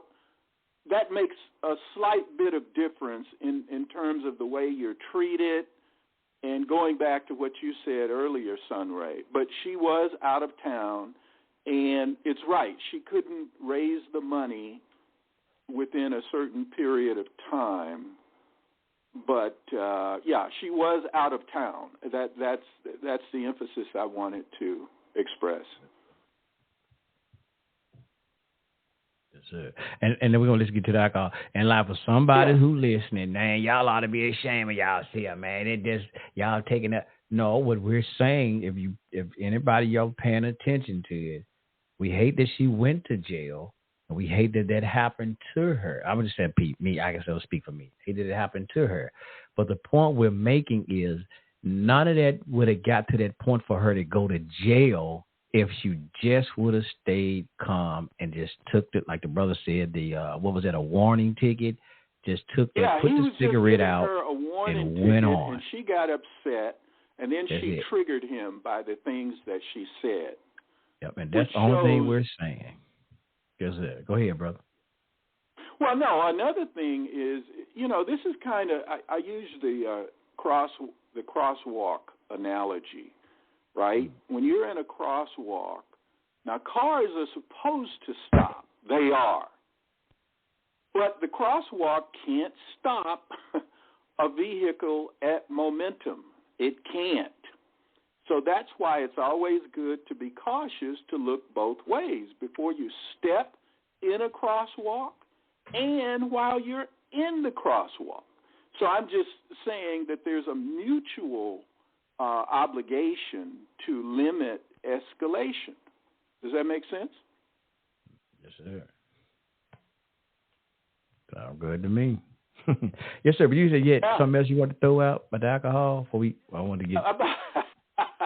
Finally, we get to the real subject here: alcohol. Well, look here. I wanted to find out. I heard this on Catholic radio. I was because they have good radio. I listen to Catholic radio quite a bit, and they give what they call relevant information They discuss various issues. So I heard this guy discussing, and I'm only talking about one type of alcohol, just one, and that's bourbon whiskey. That's it, nothing else, bourbon whiskey. Now, it says here, I want to start with this. During American Prohibition, doctors prescribed whiskey to treat pneumonia, high blood pressure, and tuberculosis, right? Because whiskey causes a dilation of the blood vessels, which usually gives some relief, to people who have colds and other respiratory concerns, just like it was saying with the pneumonia, right, and tuberculosis. Both of those refer to respiration or the lungs, and of course high blood pressure. It has a lot of other benefits too, believe it or not. I was really amazed because I don't say I disbelieve the guy because I don't think he was just an open liar, but I had my reservations, and I had to do a lot of research to really nail this down, like what is a drink? I didn't know what a drink was because they didn't give it in ounces. And so anyway, what it came down to, I went to the CDC, the FDA, and a number of organizations who should know about this. Now, they don't recommend that anybody drink, but if you do, they say men should limit their consumption to 2 drinks, which is a total of 3 ounces. 1.5 ounces equals a drink of alcohol. And so men can drink up to 3 ounces, and women should limit theirs to 1 per day. They say you can't pile up. You can't save it all to the weekend and then just drink it all at one time. No, it was on a per day basis. And there are so many benefits, like I said, about the high blood pressure alone, but it has more resveratrol than wine. We normally think about resveratrol and the phenols and the plant sterols, anthocyanins and what have you. Those are just plants because plants can't move to get away from disease or attackers, so they have to use chemicals. And so when we ingest those, we get the benefits of them. So it is it's heart healthy if consumed in those quantities, because if one goes over the quantities that I just expressed, 2 drinks a day for a man, 1 drink for a woman, then negative benefits kick in. And the other thing is this, which I had to do a lot of research to really nail down. It should always be taken with food or water. Never, never, ever drink it straight. Never drink it alone. Always with food or water. That way one gets the best medicinal, which is medical benefits. And like I say, the resveratrol and other plant, what they also call them phytochemicals, if I didn't say that. They reduce inflammation, strengthen the immune system. So I'm telling you, the benefits of bourbon whiskey are very, very lengthy and comprehensive.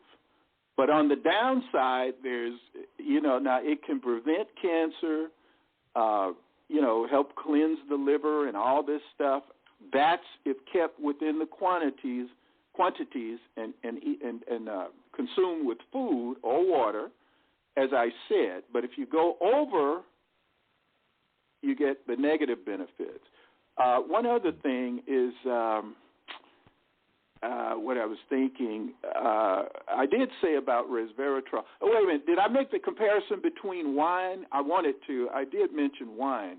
But whiskey has more resveratrol than wine does.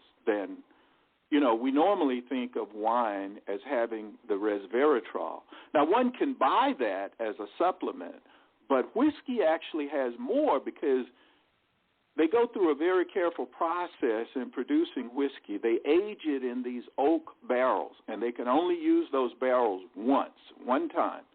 And with this aging process, all of these chemicals, these plant chemicals, are leached into the whiskey. Just imagine that. It's in that barrel there's a time frame, but I'm going to use just a year.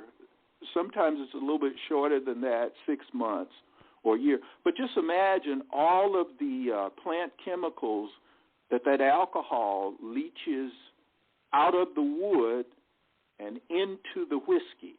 And that's where a lot of the benefits are derived. So anyway, there's a little bit more I can deliver regarding this, but I encourage anyone who's really interested to look it up. Now, Jack Daniels, let me just say this. Old Jack, and they get into a lot of verbiage regarding what is a bourbon and what isn't a bourbon, and, they have strict standards. But Jack Daniels, I believe it's number 7, is a bourbon whiskey. It is a bourbon. I listened to the guy who's actually the master mixer, and he said, yes, it is. It meets all the qualifications of being a bourbon, even though it's not called a bourbon. And one other thing, the NAFTA, that agreement with Mexico and Canada, whiskey, this shows you how important whiskey is. It was listed as a bourbon in that particular agreement. I believe it was North America Trade Agreement. Yeah, NAFTA. So anyway, go ahead. Yes, sir. Now, I would agree with you on that because everything has to be done in moderation, and that's true. Because like I said, when I was talking about I don't know if you heard earlier, I was talking about me used to drink the Morgan David, even though I got one in there. Somebody gave it for maybe a Passover. I can only drink a coffee cup. That's my limit. That's it. I can drink a coffee cup full, and I'm done. So, like I said, yeah, everything has to be. And I remember because my mother, my grandmother, and my aunt them just tell me about their grandmother and great grandmother. I always tell them, like in the winter, they tell you, like the older folks used to say, get you a teaspoon of wine and and take it like cough syrup almost. And they was talking about it help build the blood up. And I've heard that people say they drink wine to help, the blood. So like I said, yeah, there is some good purposes to it. Like I said, but you say everything has to be done in moderation. And we see, like you say, a lot of people, man, like they just guzzle down a whole bottle of that stuff and just like, and then you can see the effects of it. I see some people, man, they look drunk even though they hadn't had a sip or anything. They just look drunk. They drink so much. And then it's like people like say women, especially I see a lot of women who are heavy drinkers. It really tears them down more than it do men. I mean, it tears them down a lot. So yeah, because even the Bible speaks about talk about drinkers, but don't let the wine be a marker of you. You can drink. That's why some people say don't drink to get drunk. Right. Yeah, you can sip, and there's nothing wrong with that. Yeah. Yeah, just a couple of more points. Whiskey is a source of phosphorus, thiamine, that's B1, zinc, which is very important for men and women because it keeps the reproductive system healthy, zinc, iron, and niacin. Niacin helps keeps the blood vessels open, dilated, and working properly. And also the nerves, believe it or not. And it also contains ellagic acid, that's ELLAGIC, an antioxidant found in berries.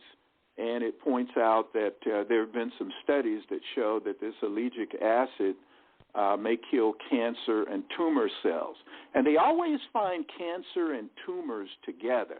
I think the tumor precedes the cancer. It starts first, and then the cancer follows it. So it just says, so I'll just cut it off at that unless you have some other concerns.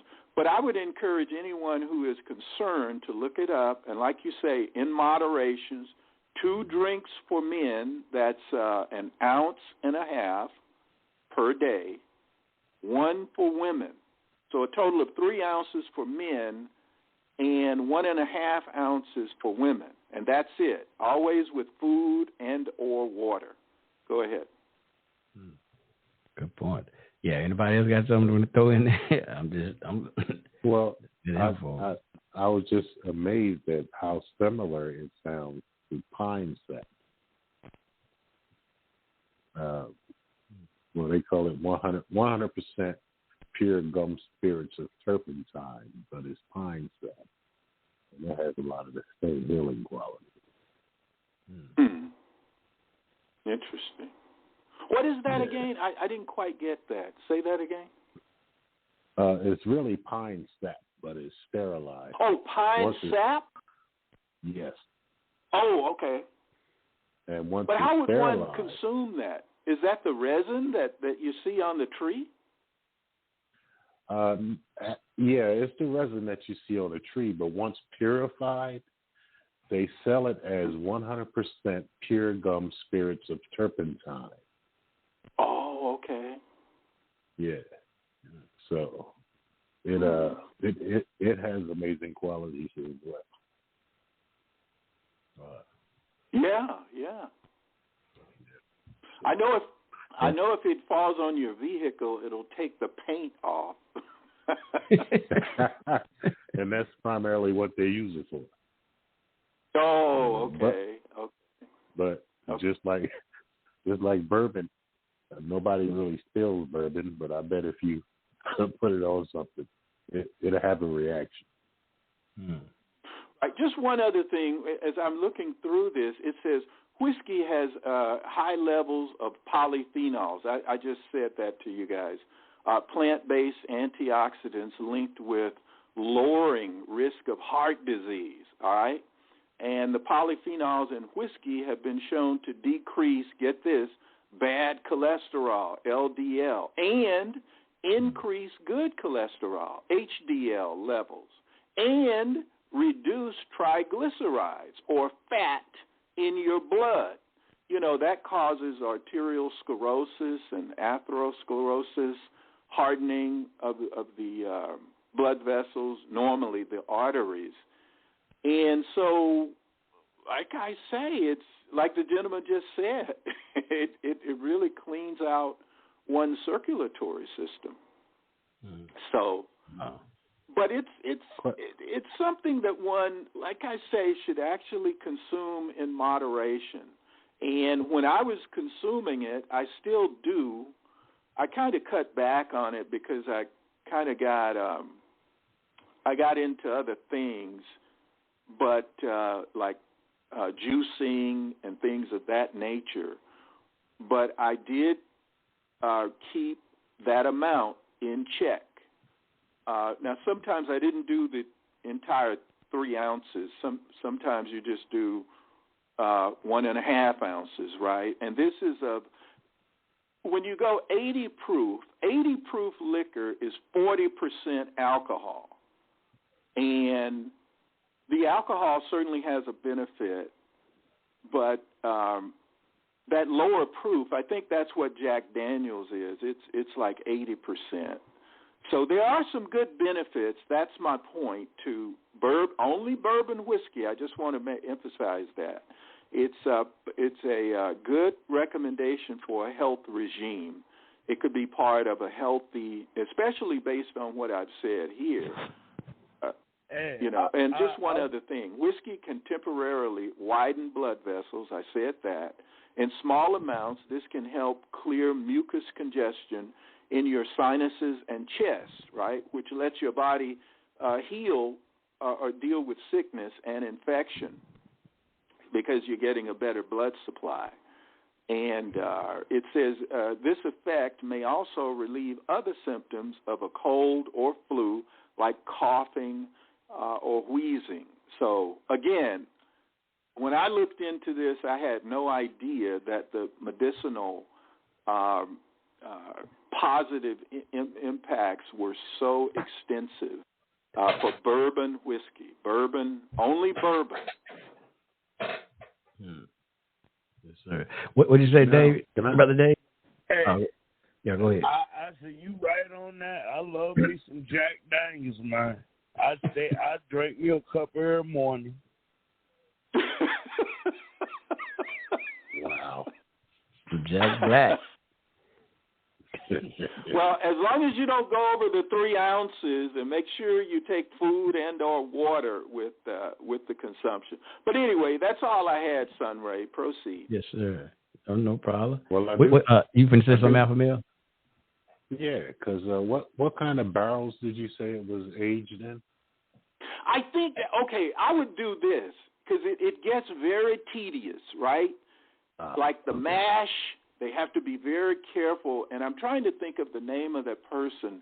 I think he's called a master blender, or the person who does the blending. It's oak barrels, from what I understand. And, if you have timber, which you supply them with, because they need a constant supply of a certain type of timber, that could be a very lucrative engagement, to grow the timber for them to create the barrels. And creating the barrels, that's a large industry. And I just said to you, it's international. Canada, America, and Mexico are involved in this NAFTA. And bourbon whiskey is mentioned in that trade agreement, right? So it just shows you the expansive nature of this particular enterprise. But it's oak barrels, from what I understand, and I'm sure it's a particular kind of oak that they use because they have to get consistent results. But it sounds, when you think about it, I'm really into chemicals, because all of my chemistry comes back to play into this, because chemistry is everything. I say a good cook is 2 things, an artist and a chemist. Any good chef is a chemist and an artist, because presentation and taste, those are the 2 most important features in, food preparation. Yes, sir. And one thing you were saying about the, because I remember people saying, some people they get a cold and they say, I'm going to make me a hot toddy. I think that's what they call it, a hot toddy with whiskey and something. Yeah, go ahead, yeah. I never tried it because I can't, like what I was saying earlier, when you came on, I can't take that whiskey, boy. It's too strong for me, boy. It burn. I cannot. I've tried it, but woo, it burns. Oh, okay. I can help you with that. Me too. And I have that same problem with lemon juice, which is another, high source of vitamin C, antioxidant. So what I do is cut it. That's what you do, is cut it with water, right? I'll dilute mine in juice. As I mentioned, I do a lot of juicing. So you dilute it in water and or something else, because it is too strong. It burns the back of the throat. I love cowboy movies, and that's one of the things that, being an American cowboy was really a harsh life, because they worked all the time, right? They were out there amongst rattlesnakes and other dangers, and then they spent all their money on, working women and gambling. And it was a pretty rough life, but they drank a lot of whiskey. So whiskey, gambling, and working girls is where all of their money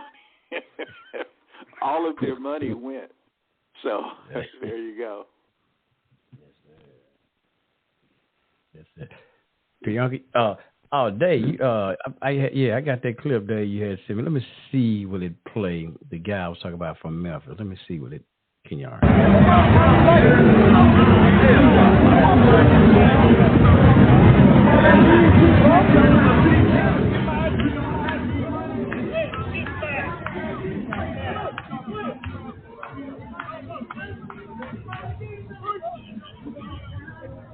Damn!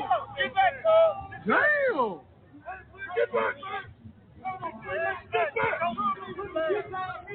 Now you can kind of hear there's a lot of noise to the distortion, but you can hear the police. The police just pushed them back because the white cop was telling them get back.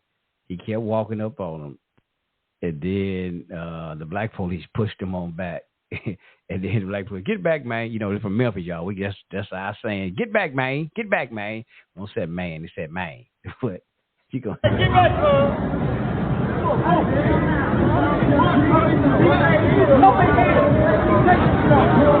1 minute. He just called when the police pushed him back. He called the police.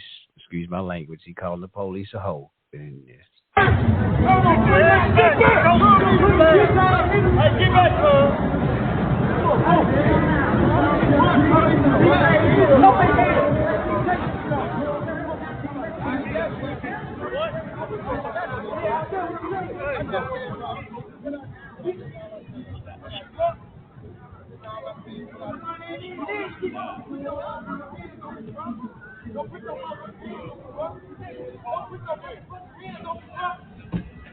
Hold on, man. Hold on.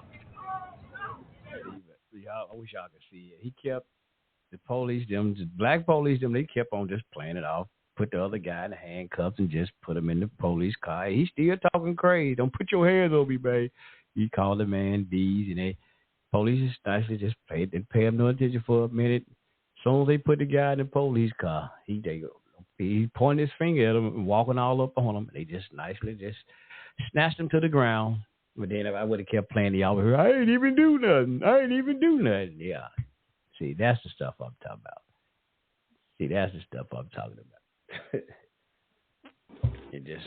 Hey, brother, I'm about to go to sleep. I'll see you tomorrow. I got to get up, go to work, man.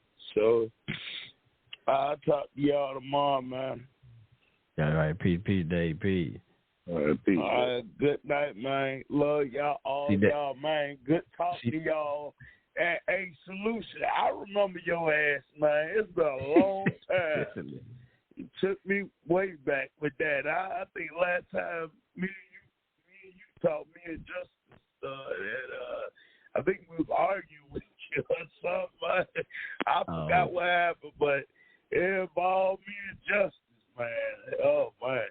That's a long Well, sir, time you ago, be man. good. I think I remember you, too. You were a little bit overzealous in your criticism of me, but that's okay. We all grow and learn. Oh, yeah.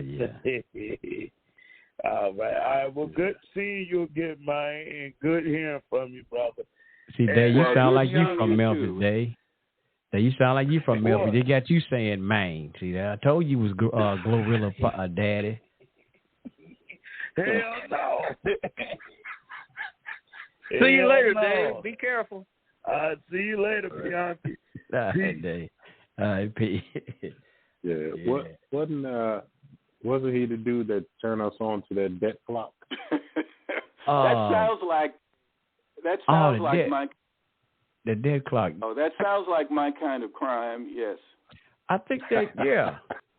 We was talking about the dead clock. Yeah, I still got that in my one of my bookmarks somewhere. Yeah, usdebtclock.org. I share that with a lot of people. By the way, if you want to follow up on this, and I encourage you to, it's at WebMD. They talk about it extensively, but you can also go to the CDC. And just a couple of more things, if I may, and then I'll be done with this. Hello? Yeah, we still here. You still here? Oh, okay. Yeah, it says here scientists are unsure why, but several studies link moderate alcohol consumption to improved immunity of diseases and improved responses to vaccines. Studies show lower rates of common cold, faster removal of bacteria, and better antibody response in people who have a daily drink compared to those who don't. However, much more research is needed to understand this effect. And finally, brain health. Now, that was immune health. Brain health. The plant-based antioxidants in whiskey may maintain a healthy chemical balance in one's brain. Research shows small amounts of whiskey, especially aged varieties, increase our activity in brain GABA neurotransmitter, responsible for things like nervous system functions and memory. Remember, I said that earlier. One study found that people who consume 1 to 6 drinks weekly had a lower risk of dementia more than non-drinkers. Another showed that moderate alcohol intake might reduce cognitive decline in people with Alzheimer's disease. So you see, now it goes into the risk, which I won't go into, but just go to WebMD and type in benefits of whiskey usage. And remember, one only gets this benefit from bourbon whiskey. There are other types of whiskey made with different grain constituents, but the one I'm talking about is bourbon. That's right. Yes. And Solution, why we got you here, right, Fad? You talking about you talking about the dead clock, the dead clock. The dead clock. Yeah, let me pull it up. I'm going to pull it up right now. What do you think about what's going on in America today? Is there any solutions that, since you said solutions, any solution that can fix this problem that's going on with America today? You have to narrow that down for me. Well, you got all kind of, like you said, the debt. Joe Biden, them giving away billions of dollars constantly to Ukraine, and we got the immigrants coming in, and these cities are giving, like Chicago, like they're talking about constantly giving millions to the immigrants, but they tell the citizens, we don't have no money for you to fix your neighborhoods up, and all of a sudden they got money now for all the so-called migrants or whatever they calling them. Now, it's pure pandemonium. What's your thoughts on some of this stuff? One. What's that? Well, now they're talking about Social Security might run out. Oh, damn. Well, they've been talking about that for a while. But what I would say in resolving this problem at the lowest possible level, I'm going to say this is our fault. This is our fault. And just a brief, just a synopsis, rather, on our governmental system. Representatives are in office for 2 years, president is in for 4, and senators are in for 6. So if you go back to the Constitution, and I encourage everybody, just pull up a copy of the U.S. Constitution and peruse it. Read it. And it says all the power or the initial lawmaking body is whom? Congress. And it starts in the legislature, the House. We should kick their carcasses out of office unless they are doing an absolutely stellar constitutional job. Every 2 years, they should be exchanged. Like, see that door? Exit out of it. It's our fault. Yes, they have low respect for us because they know we don't represent any opposition.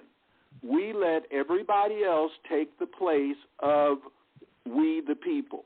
And so that's the reason they do what they do. They get all of this candy. We elect them into positions of power where they have all this influence and access, and they look at us and thumb their noses because they don't need us anymore. That is the American populace. We should let them know who is in control. And if we don't, which we haven't, this is what we get. And I'm looking at the U.S. debt clock, and I encourage everybody.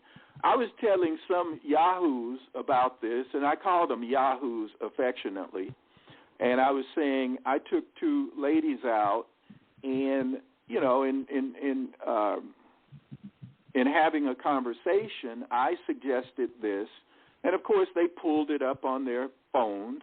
And we had a great discussion because this impacts us all. This thing tells you about everything that impacts our lives. Money, especially those who live in, the civilized area, which constitutes most of us. So, yeah, they put us in debt. They spend money we don't have. They give it to people other than the U.S. citizens. Everybody could be a millionaire as far as I'm concerned, and the $1 million would mean something if they did it properly. But they don't, because they don't care about us. They don't care about American citizens, because American citizens don't give a damn about themselves. Because if they did, we can agree. Let me just say this. May I just speak freely on this issue? Yes, sir. We live in the best time in human history. There has never, ever been a time like today. And that's true cosmologically, too. They say at a certain time in the future, we won't be able to see the celestial spheres. They will have gone beyond, expanded beyond the event or time horizon. But in terms of today, Reader's Digest wrote an article on this, and I was going over it with some people recently. We live in the best time ever. There are roughly 8 billion people on the planet today. Now, while it's not equal for everybody, and it never will be, on the aggregate, if you live in the United States, you represent, and I'm overestimating just to give you an idea, we make up about 25%. The first world makes up about 25% of the world population. So that means 75% doesn't live the way we live. And I'm talking about regardless, even with our trash politicians, we still live a better life in America, some parts of Europe, Australia, some of the Scandinavian countries, and all of those are considered first world countries, based on economic productivity and so on and so forth. But, it will probably go downhill from this particular point. Some of the prominent Ivy League universities are estimating that civilization will end, but just understand this. We've never known it to be so good. Walk into a modern-day grocery store. It's absolutely a miracle. People have not known this in previous history. A Home Depot or a Lowe's or whatever the equivalent is. I mean, we really have it well. We don't have to go out and worry about being eaten by a... Go ahead. You walk in a modern-day grocery store, and that what you need, you carry out with one hand. And, on the federal government, the states got the power to change this, but they don't use it. Federal government gets its powers from the states. No ifs, ands about it. But they don't use it. They could stop it. They could tell the federal government to go pound sand, and the courts also. They don't use it. Right, and the states get their power from we the people. If we are left out of the equation, then, and I don't leave we the people out of the equation, look, those people are like kids in a candy store. And I think there was a chain email going around at one time. You guys, I'm sure you've seen it. And it gave all these listings of bad behaviors of particular individuals. And normally you would think, okay, I'll just give you the punchline. It was congressmen who were guilty of all these offenses. Congressmen. So they're just people. Some of them are worse than most citizens, actually. We elect those kinds of people. But as the gentleman just said, sure, the states have tremendous power. But remember, those states are populated by a populace, by the people. So the problem is the people are discombobulated. They're not together on what is righteous, what is right, what is wholesome, and what should be the case. So the kids, i.e. the politicians, run amok. So it's up to us to put them in check. They're not going to check themselves, or at least most of them aren't. Go ahead. No, they're not going to check themselves. You're absolutely right. But the people, just like Congress people, elected federal officials at the congressional and Senate level, they should be paid by the states that elect them, not go to Washington, D.C., and get paid out of a pool. That's ridiculous. Let the states that elect them pay them, and they don't pay that money toward the federal government. If a state tell the federal government we ain't going to do it, it's nothing the federal government can do. What they going to do, withhold money? Well, you can't withhold what we give you to withhold. Right. And then I can add something on top of that. We the people, we will never be as powerful as they the lobbyists. Wow. So, yeah. So you can, that's why I look at voting and what we could do, should do. But like you said, those politicians that they elect are money hungry, and when the lobbies come after them, just throwing cash around like Easter eggs, they can't resist.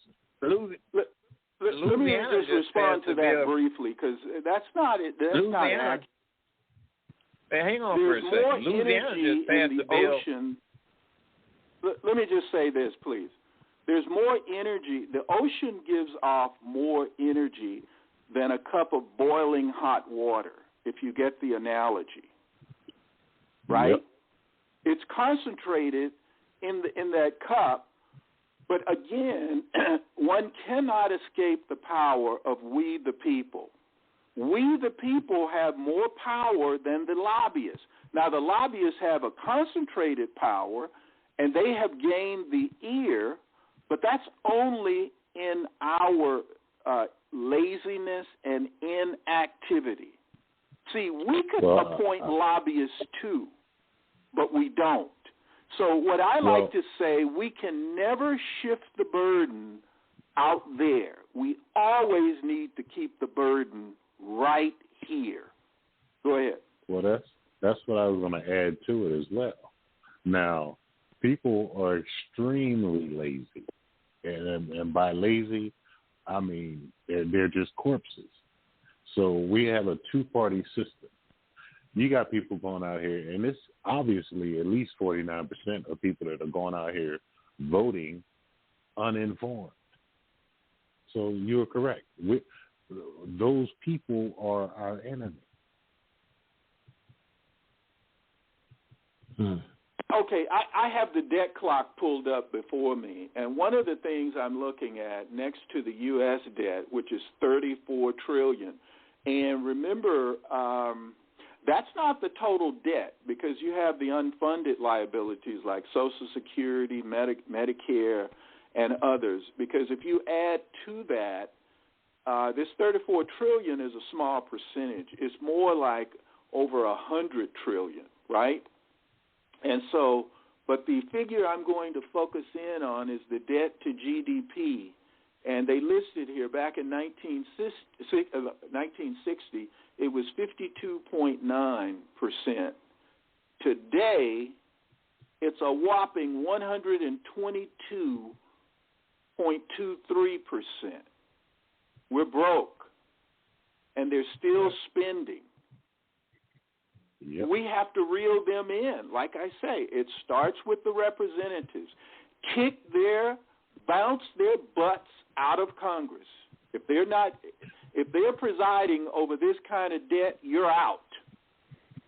And now they're giving money to other countries, and they're not giving money to the citizens?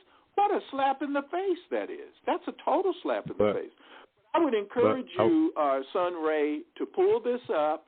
Now, you asked me, so you are familiar with this, but this is a study tool. I became familiar with this years ago from a CFP, Certified Financial Planner. And those are the creme de la creme in the financial industry. They're the top guys, and they use this tool. This is a tool. It's a very informative tool. On a national, it gives you the debts of states, the federal government, and even other countries, which I don't, okay. But the thing is, this is a phenomenal tool, and I would definitely express a perusal or a studying of this particular document because it shows life in technicolor as it's happening. This is money. You see all those figures moving there? That represents our lives. Go ahead. The things about states have to run a balanced budget because they cannot print money. You have states that run a balanced budget. Alaska was one, and maybe a couple others. But states cannot run. If a state runs a deficit, how is it ever going to pay it off? You got people in California moving because taxes are too high. People in New York moving because, so how are they going to ever pay off their damn deficit? Not their deficit, but their debt. Deficit is when you spend more than you bring in within a fiscal year. Then that extra goes over into a debt column, and that continues to grow. And one of the grievous things with the U.S. debt is the interest on the debt. The Federal Reserve is doing exactly what the U.S. Treasury could do without being charged interest. Right. That interest is going to get up towards, in 2028, to over $2 trillion, whereas your revenue is going to be around $5 trillion or even less, 4.7 trillion. That's just unsustainable. And to make it extremely personal, which is what I like to do, when your child or grandchildren are born, this is what they have to face. A $103,012. That's the debt per citizen. Now, the debt per taxpayer is $266,000. Actually, it's $267,000. $266,951. So when your child is born, they owe $103,000 at birth. Well, now, a lot of people don't look at it like that, but that's it. What? Now, you may say, now, if you want to excavate, what the gentleman just said is true, but this makes it even more personal. You need to excavate this particular figure and see what it means. Now, you don't have to pay this figure right now because most of us couldn't anyway. Most U.S. citizens could not pay this debt. That's okay. We'll put it on your credit card. And you're going to pay this through higher prices, so-called inflation. And Warren Buffett said that inflation was only understood by one person in a million. One person in a million understands inflation. And when I used to go to the financial institution, I would ask various tellers, because they handle money, so they should know. I would ask them, what's inflation? You know, what is inflation? Just ask them a nice question. You know, one makes polite conversation with them, and that would be one of my questions. They don't know, and they handle the money. They don't know what inflation is. Most people would say, well, inflation is prices rising. No. That's an effect of inflation. That's not inflation. So I encourage you guys to look that up. But if you, whatever, just remember this. When your child is born, it owes, he or she, $103,000 at birth. And it continues to increase throughout the child's life. So just imagine by the time they get 18, that's called majority in virtually all of our states, and that's with interest, it's increasing. So they owe $103,000 today. and just excavate that to what that really means. Because I say this to most people, and they have no idea what that means, but it means something, believe me. I wanted to get back to the basic scenario. So we understand that we need term limits with these particular political positions and offices. Now, how do we achieve that without, how do I put it? It has to be brought up for a vote, right? You achieve term limits through Article 5 Convention of States. And not only do you need term limits, in which is already proposed on elected officials, but you need term limits on the heads of bureaus, officials, period. The head of the FBI, the head of the AFT, the head of the IRS. You need to get rid of the IRS. And those bureaucrats, they shouldn't serve no longer, and the proposal now is 24 years for any of them. 24 years, you're out. Let me ask you this. Now, that has to be brought up for a vote by the people who are already there and don't want term limits, right? No, it's brought up by the people in the states through the state legislatures, as spelled out in Article 5 of the U.S. Constitution. And nobody in Congress, the courts, the president can't stop it. So is that something I can initiate, get the ball rolling? How does that work? Go to COS.com, conventionofstates.com, and fill out the petition that sends a notice to your legislator, your particular legislator, that you support a convention of states. I don't know what state you're in. Right. Right now, you got about 19 states, and you need 34 to call the convention, and you need 38 to amend the U.S. Constitution. See, the Constitution, this is a constitutional republic. The United States is not a democracy. Democracy is just a process. And that is the sole law of the land. Everything starts there, and matter of fact, it even ends there, too. So if you can't get working things underneath the Constitution, I don't know what to tell you. As a matter of fact, you don't want to see what's going to come after that. And what was that website again?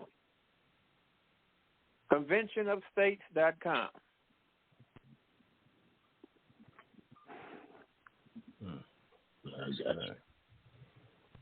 And that's just one organization that's been out there for 10 years. But any group can start that process in your state. Your state legislature has to agree to the proposal. Normally they do. But you got entities out there that don't want to see this to happen. The same names you hear all the time. Your Soros, your other entities don't want to see it happen. What they're saying is that they don't want American citizens to be able to utilize the power that's given to them and afforded to them by the United States Constitution. They want it to be happenstance.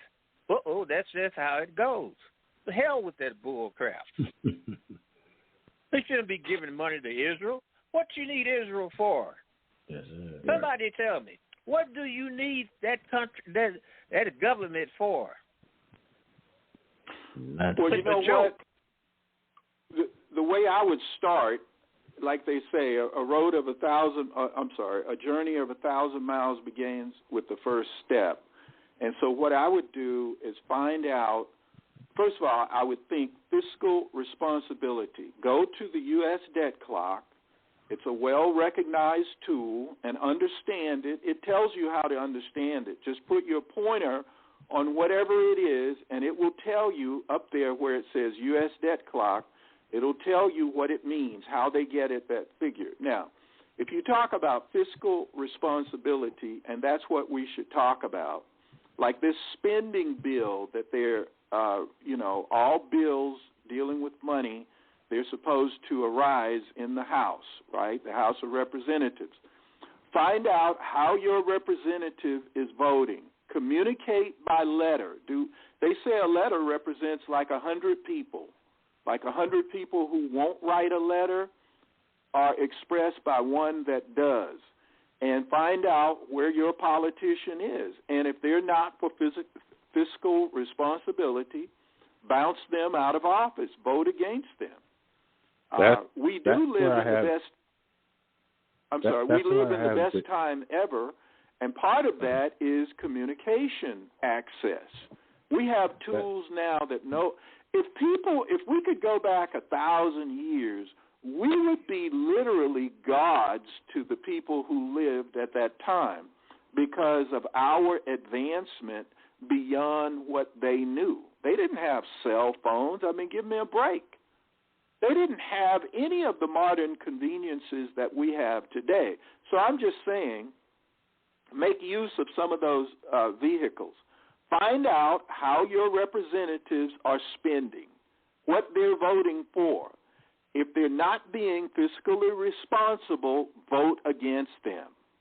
They will get the message. Well, I was speaking to a lady not long ago, and you guys can help me with this, but she got upset and ran off, which is fine, but all she would bring up was Soros. And I would say to her, of all the people that I've heard talk about Soros, no person has said what Soros does or the people that he supports, that's illegal. It may be immoral, but immoral and illegal are two entirely different things, right? Especially in the political realm. So what Soros is doing is he's exercising his capability. Now, evil as they may be, immoral as they may be, right? But he can never overcome we the people if we the people have our heads together. And just one point, it says an organized person will actually outperform a disorganized genius, right? So that just says to we the people, you need to be organized. You need to be consolidated on what the hell you want. So Did you go to that site? Did you go to that site? Yes, I'm here now. On the top there, what does it say that there? You got 3 goals on this particular movement. One is to impose term limits on elected officials and bureaucrats. 18, 20. They want 9 terms for Congress, 3 terms for U.S. senators. A total of 24 years. What's the name of the site again? It's Convention of States. The Convention of States, thanks. It's based on Article 5 of the United States Constitution, that which James Madison included. Term limits, fiscal responsibility, and the overreach of the federal government. The federal government has overreached into areas it was not designed to be in. Federal government is not supposed to own land.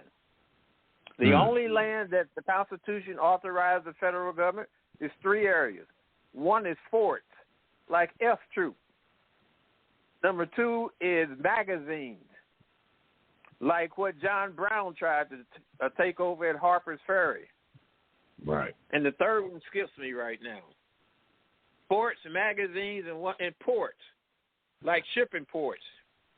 That's the only thing that they have any control over. Federal government has no business telling a state like Louisiana that you cannot explore and extract resources. That is the country of Louisiana. That is the country of Texas. Yep. Your state legislatures, you got people that come out of your state. Those Congress people are actually controlled by those state legislatures because the people that vote for the congressmen live in several state legislative areas. Think. Those people that live in those legislative areas vote on that congressperson because I think they have one congressperson, so per so many number, I think it's 600,000, but I'm not sure, citizens in that state. And they got the ability to call their congressperson to the carpet and tell them, look, we going to get rid of you. Yeah. And I've done that on several occasions. Now, with the Convention of States in Louisiana, I'm a volunteer. They have about 45,000 representatives. Not only do we work on that particular issue, but we work on certain state issues. Like, for instance, a business cannot mandate you taking vaccines for employment nor being enrolled in a school. Right. We got constitutional carry. So what happens when those issues come up that we support, you got 43,000 people that's either sending emails to your state rep or your state senators or calling them up on the phone and leaving messages. I did this week, I think I've done about 20 emails asking them to support or vote against certain issues, and they do have an effect. When you got about 20,000 emails come in and they tell you don't vote for that, well, what you think they're going to do? Man.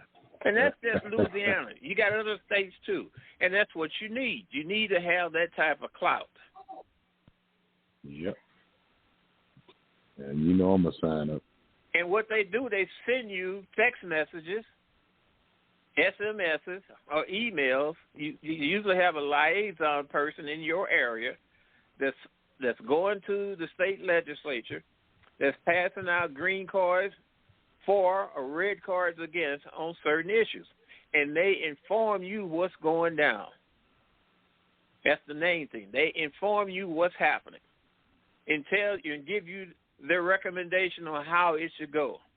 Hell, we passed a law that children under 18 cannot undergo sexual transformation surgery without the okay of the parents. You actually got people that think there's something wrong with that. Yes, sir. I think I'm finna download this pocket guide they got. That's what's needed. And believe it or not, you hardly have any black folks involved in it at all. That's sad. But I can believe it. I try to change it because you are a U.S. citizen, and this affects you and will affect your children in the future. We passed another law that said no adversary of the United States can own land in the state of Louisiana. The Chinese was buying up farmland. And they came out, the Chinese, that students at LSU or any other college, they came out and spoke, said, no, that's against us. You can't pass that. And they're not even citizens. They here on visas.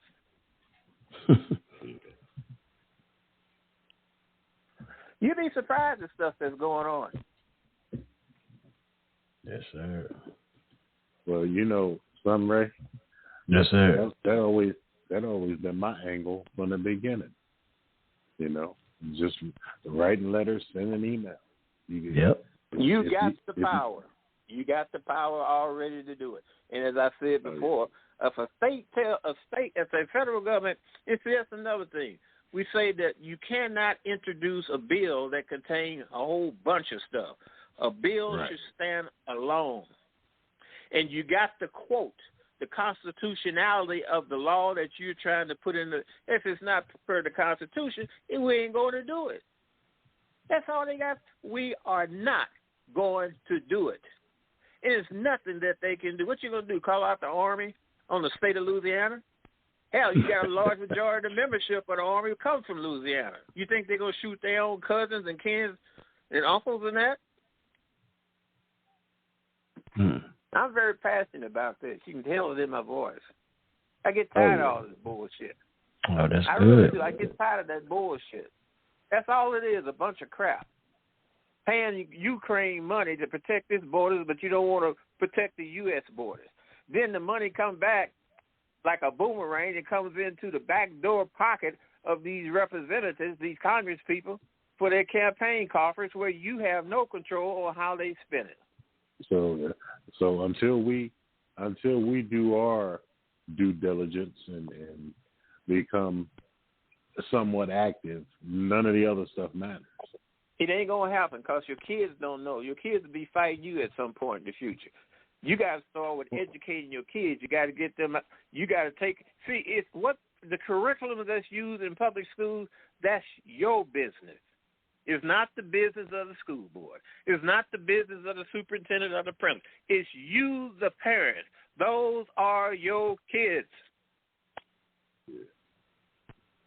What is taught is up to you. Well, people don't use that power. They listen to these damn school or these teachers' unions. Yeah. And especially black people. In some way, you know I'm always hard on blacks. Well, hey, I'm starting to be that way too, Bianchi. Lord knows. I see why. I'm there. Yeah. That's it that goes on with black kids, and it ain't the kid's fault, it's the parents' fault. That's right. And the family's fault. That child don't wake up in the morning wanting to be a failure. It don't make no sense. This day, 2024, and I sure have laughed at every damn thing academically. Yes, sir. All your kids going out to be basketball and football players. Kids that's 4'8" going out to be football players.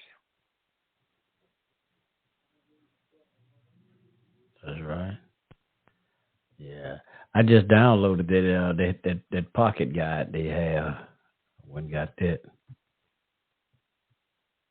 That power lies with you. You have the power. In the Carla Convention, nobody can stop it. The courts do not make laws. The Supreme Court do not make laws. All they do is give opinions based on the argument that is presented before them. If somebody thinks that the FBI say that the alcohol, firearm, and tobacco, it's got, quote this, a rule. That's all it is. It's a rule. And the rules have become the second constitution in this country. Yep. A rule ain't a law.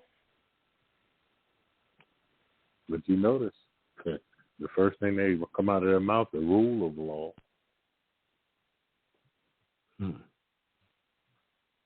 Telling you what kind of gun you can have. Telling you how much ammunition you can. That's a bunch of bull crap. It says in the second, it says it shall not be infringed. How much clearer is that? If you want a cannon, you want a submission, that's your business.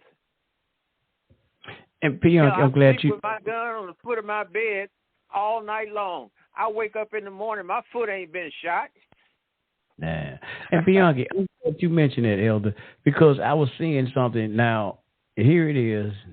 Even though I'm a nationalized citizen. I've been born here, so I'm supposed to be an American citizen. And now, but I did get a felon, so I can't, as they say, I can't have the right to bear arms, as they say. But I seen a thing. It was a legal immigrant that was here, and I think something happened. He shot somebody, and they said that he had the right to bear arms. And he's an illegal immigrant here in the city. But it said he had the right to bear arms. I don't know if you probably saw that it was a judge, a black judge at that. That was some dumb judge, that female, her name is Coleman, I think it is. Yeah. Coming up with this stuff. You know, I'm going to tell you something. These black females lately is crazy. Judges, prosecutors, they're crazy. I'm like, after how you the serve hell your you got time, the right whatever to bear it is, arms? you got a right to protect yourself. You was born with that right. Yeah. Hell, some animals are born with horns, fangs in their mouth, and claws. That's the natural right that they have to use to protect themselves. Mm-hmm. That God gave you that right.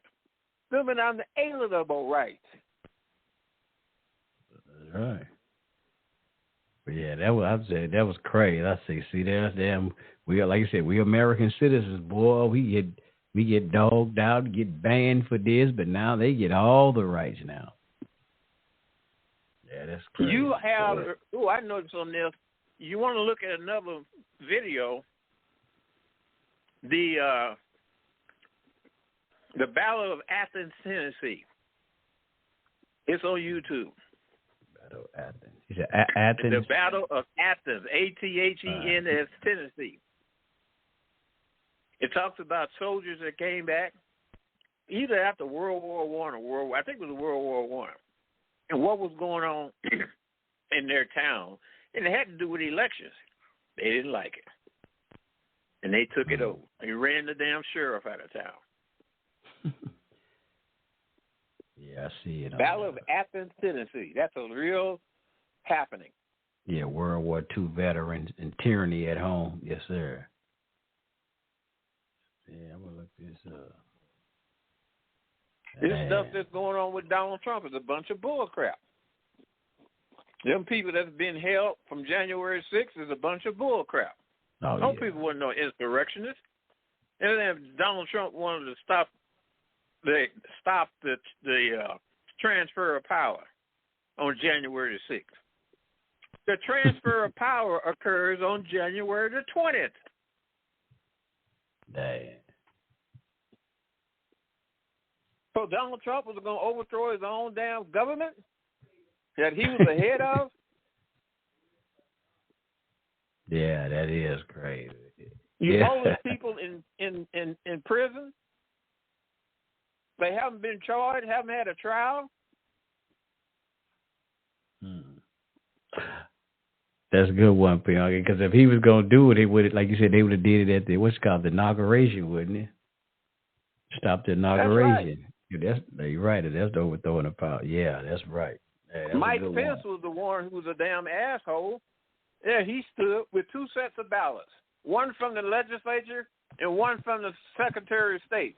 Well, you got to have one, not both.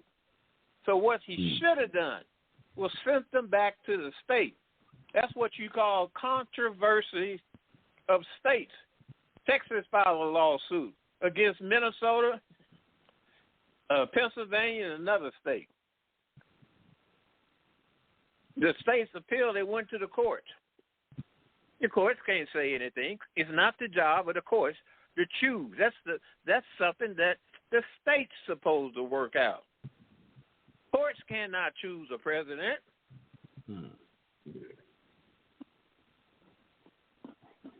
Wow, good one. Good history. Good history lesson. Yeah. Well, yeah, we the only know good judge, only good judge you got on the Supreme Court, and they judges, not justices. Judges.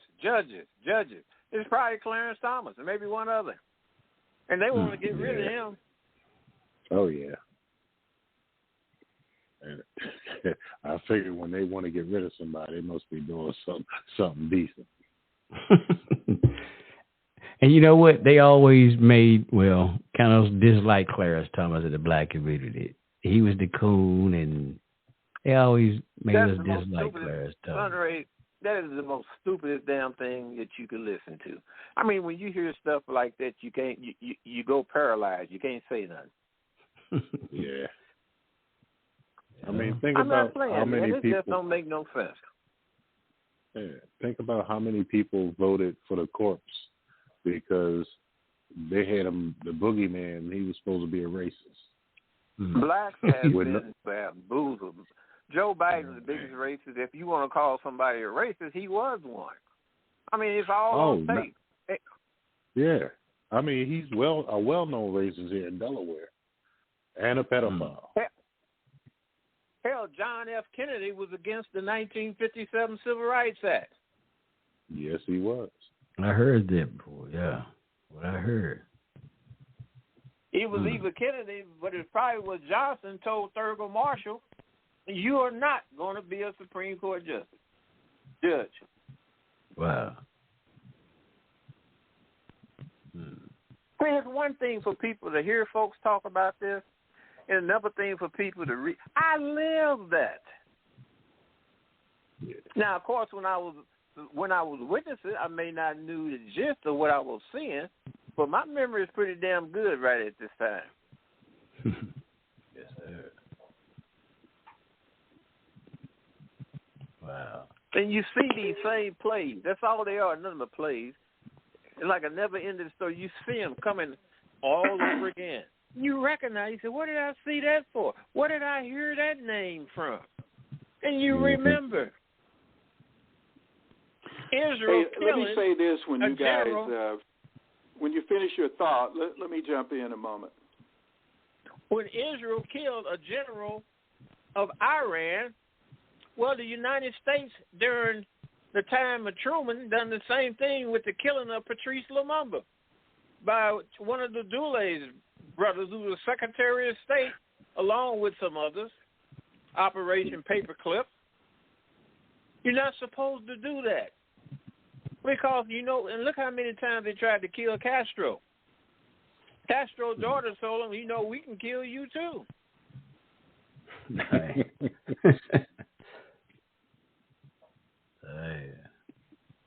Go ahead. Hey, now the only thing that makes this make sense, now remember we're baking a cake, right? And we're putting all the ingredients in there that will make it turn out to be a great cake. Now you go back to the Declaration of Independence, and what it talks about the government is supposed to provide for its citizens is among these. They're not all, but life, liberty, and the pursuit of happiness. So going back to that debt clock is very important. None of this is really going to make any sense unless you have gotten or are getting your piece of the pie. That's the ultimate goal here. What are we really talking? There can be no pursuit of happiness if there are no resources to pursue happiness. Like we were saying earlier, and I think someone buttressed this or commented positively on it, you walk into a modern market with all the foods that you like. You can't do a damn thing unless you have the money that's required to negotiate that transaction. So just understand, don't lose perspective. I was listening to a guy talk about various people, apparently, that he disagreed. But all of those people were wealthy, and they had a platform. That was the commonality amongst all the people that he was criticizing.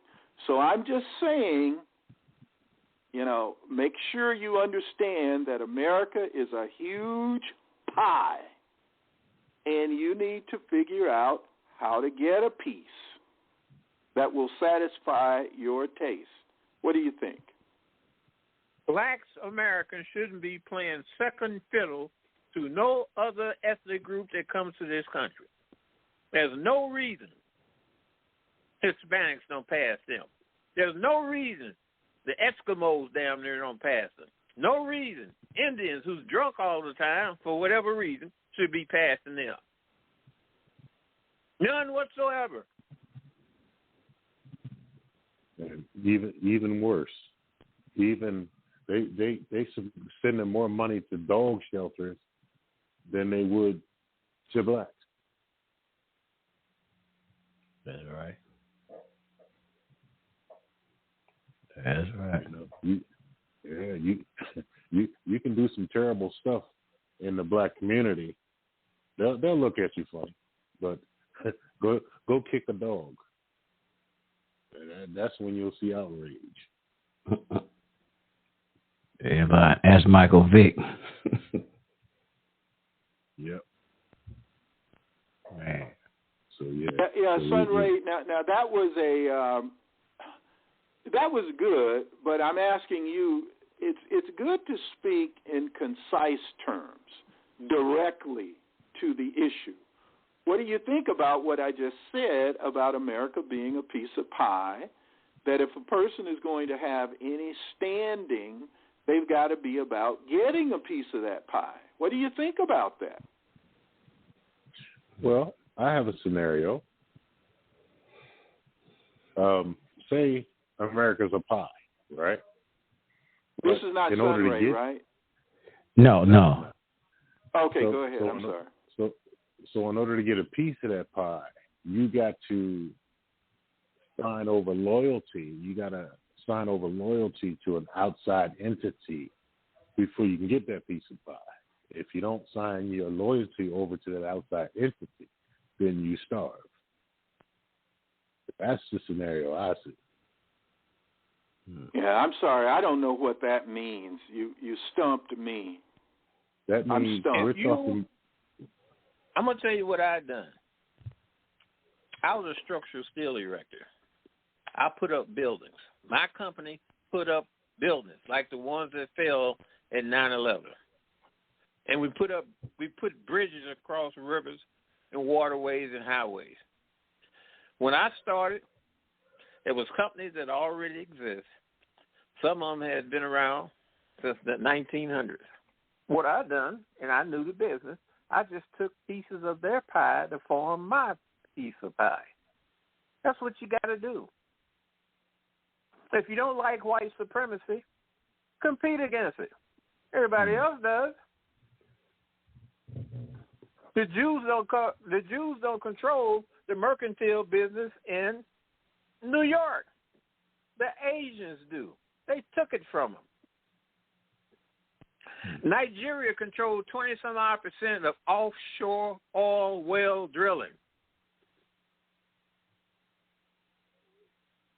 White supremacy is when you have the power to control equity financing, leverage buyout, and also offshore oil well drilling. If you don't like it, compete against them. You go to Nigeria, guess what kind of supremacy you're going to compete against? You're going to be competing against Nigerian supremacy in that country. And everybody over there black as you or anybody else or Wesley Snipes. Whites lose all the time. You got Israel trying to pass a law, anti-Semite. The hell with that. So what's next? Anti-same-sex couples? Anti-transgender? That's some ignorant stuff. Yep, anti-family. That's exactly what's going on. Anti-family. And that's kind of what I was alluding to, but I was mainly speaking on our legislatures and our political system. Sir, let me see. I don't know if you said your title, but look here, I would like to ask you, I think you were the ones, and repeat what you said. You said in order for one to get their share of the pie, they had to do what? Say that again.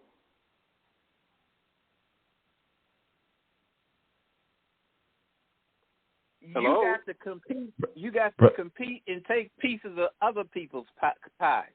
There's only a pie is 100%. If somebody controls 38%, then you got to take away pieces of their pie and get them down to say 30%. All right, now you got 8%. Well, now you got to go along and create 92%. That's what I done. Okay, let me just say this. I hear what you're saying, sir.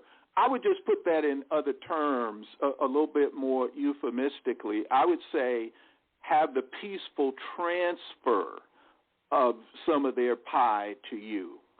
Because I think we're certainly, and I know you're not promoting theft or anything untoward, so I think it would be consistent with having the person transfer a share of that pie. Would that be accurate? No, I don't mean that. Only black folks give up what they got that I can recognize. You don't give up nothing. You don't sit down at the table talking about compromise. Because every time you compromise, you come up and leave with less than what you had when you sat down. You be steadfast and firm on what your principle and your policy is going to be. You don't give somebody else a piece of what you have. Okay. Now Sun Ray, are you there? Oh, yes, sir. I'm in learning mode right now. I'm still a student in a lot of this, so I got to sit down sometime and be quiet and listen. I don't really have an answer for it yet. I'm like I said, if I don't exactly know what I'm not gonna blur out anything. So, but this is what I want to propose to you. No, I understand, and that's good.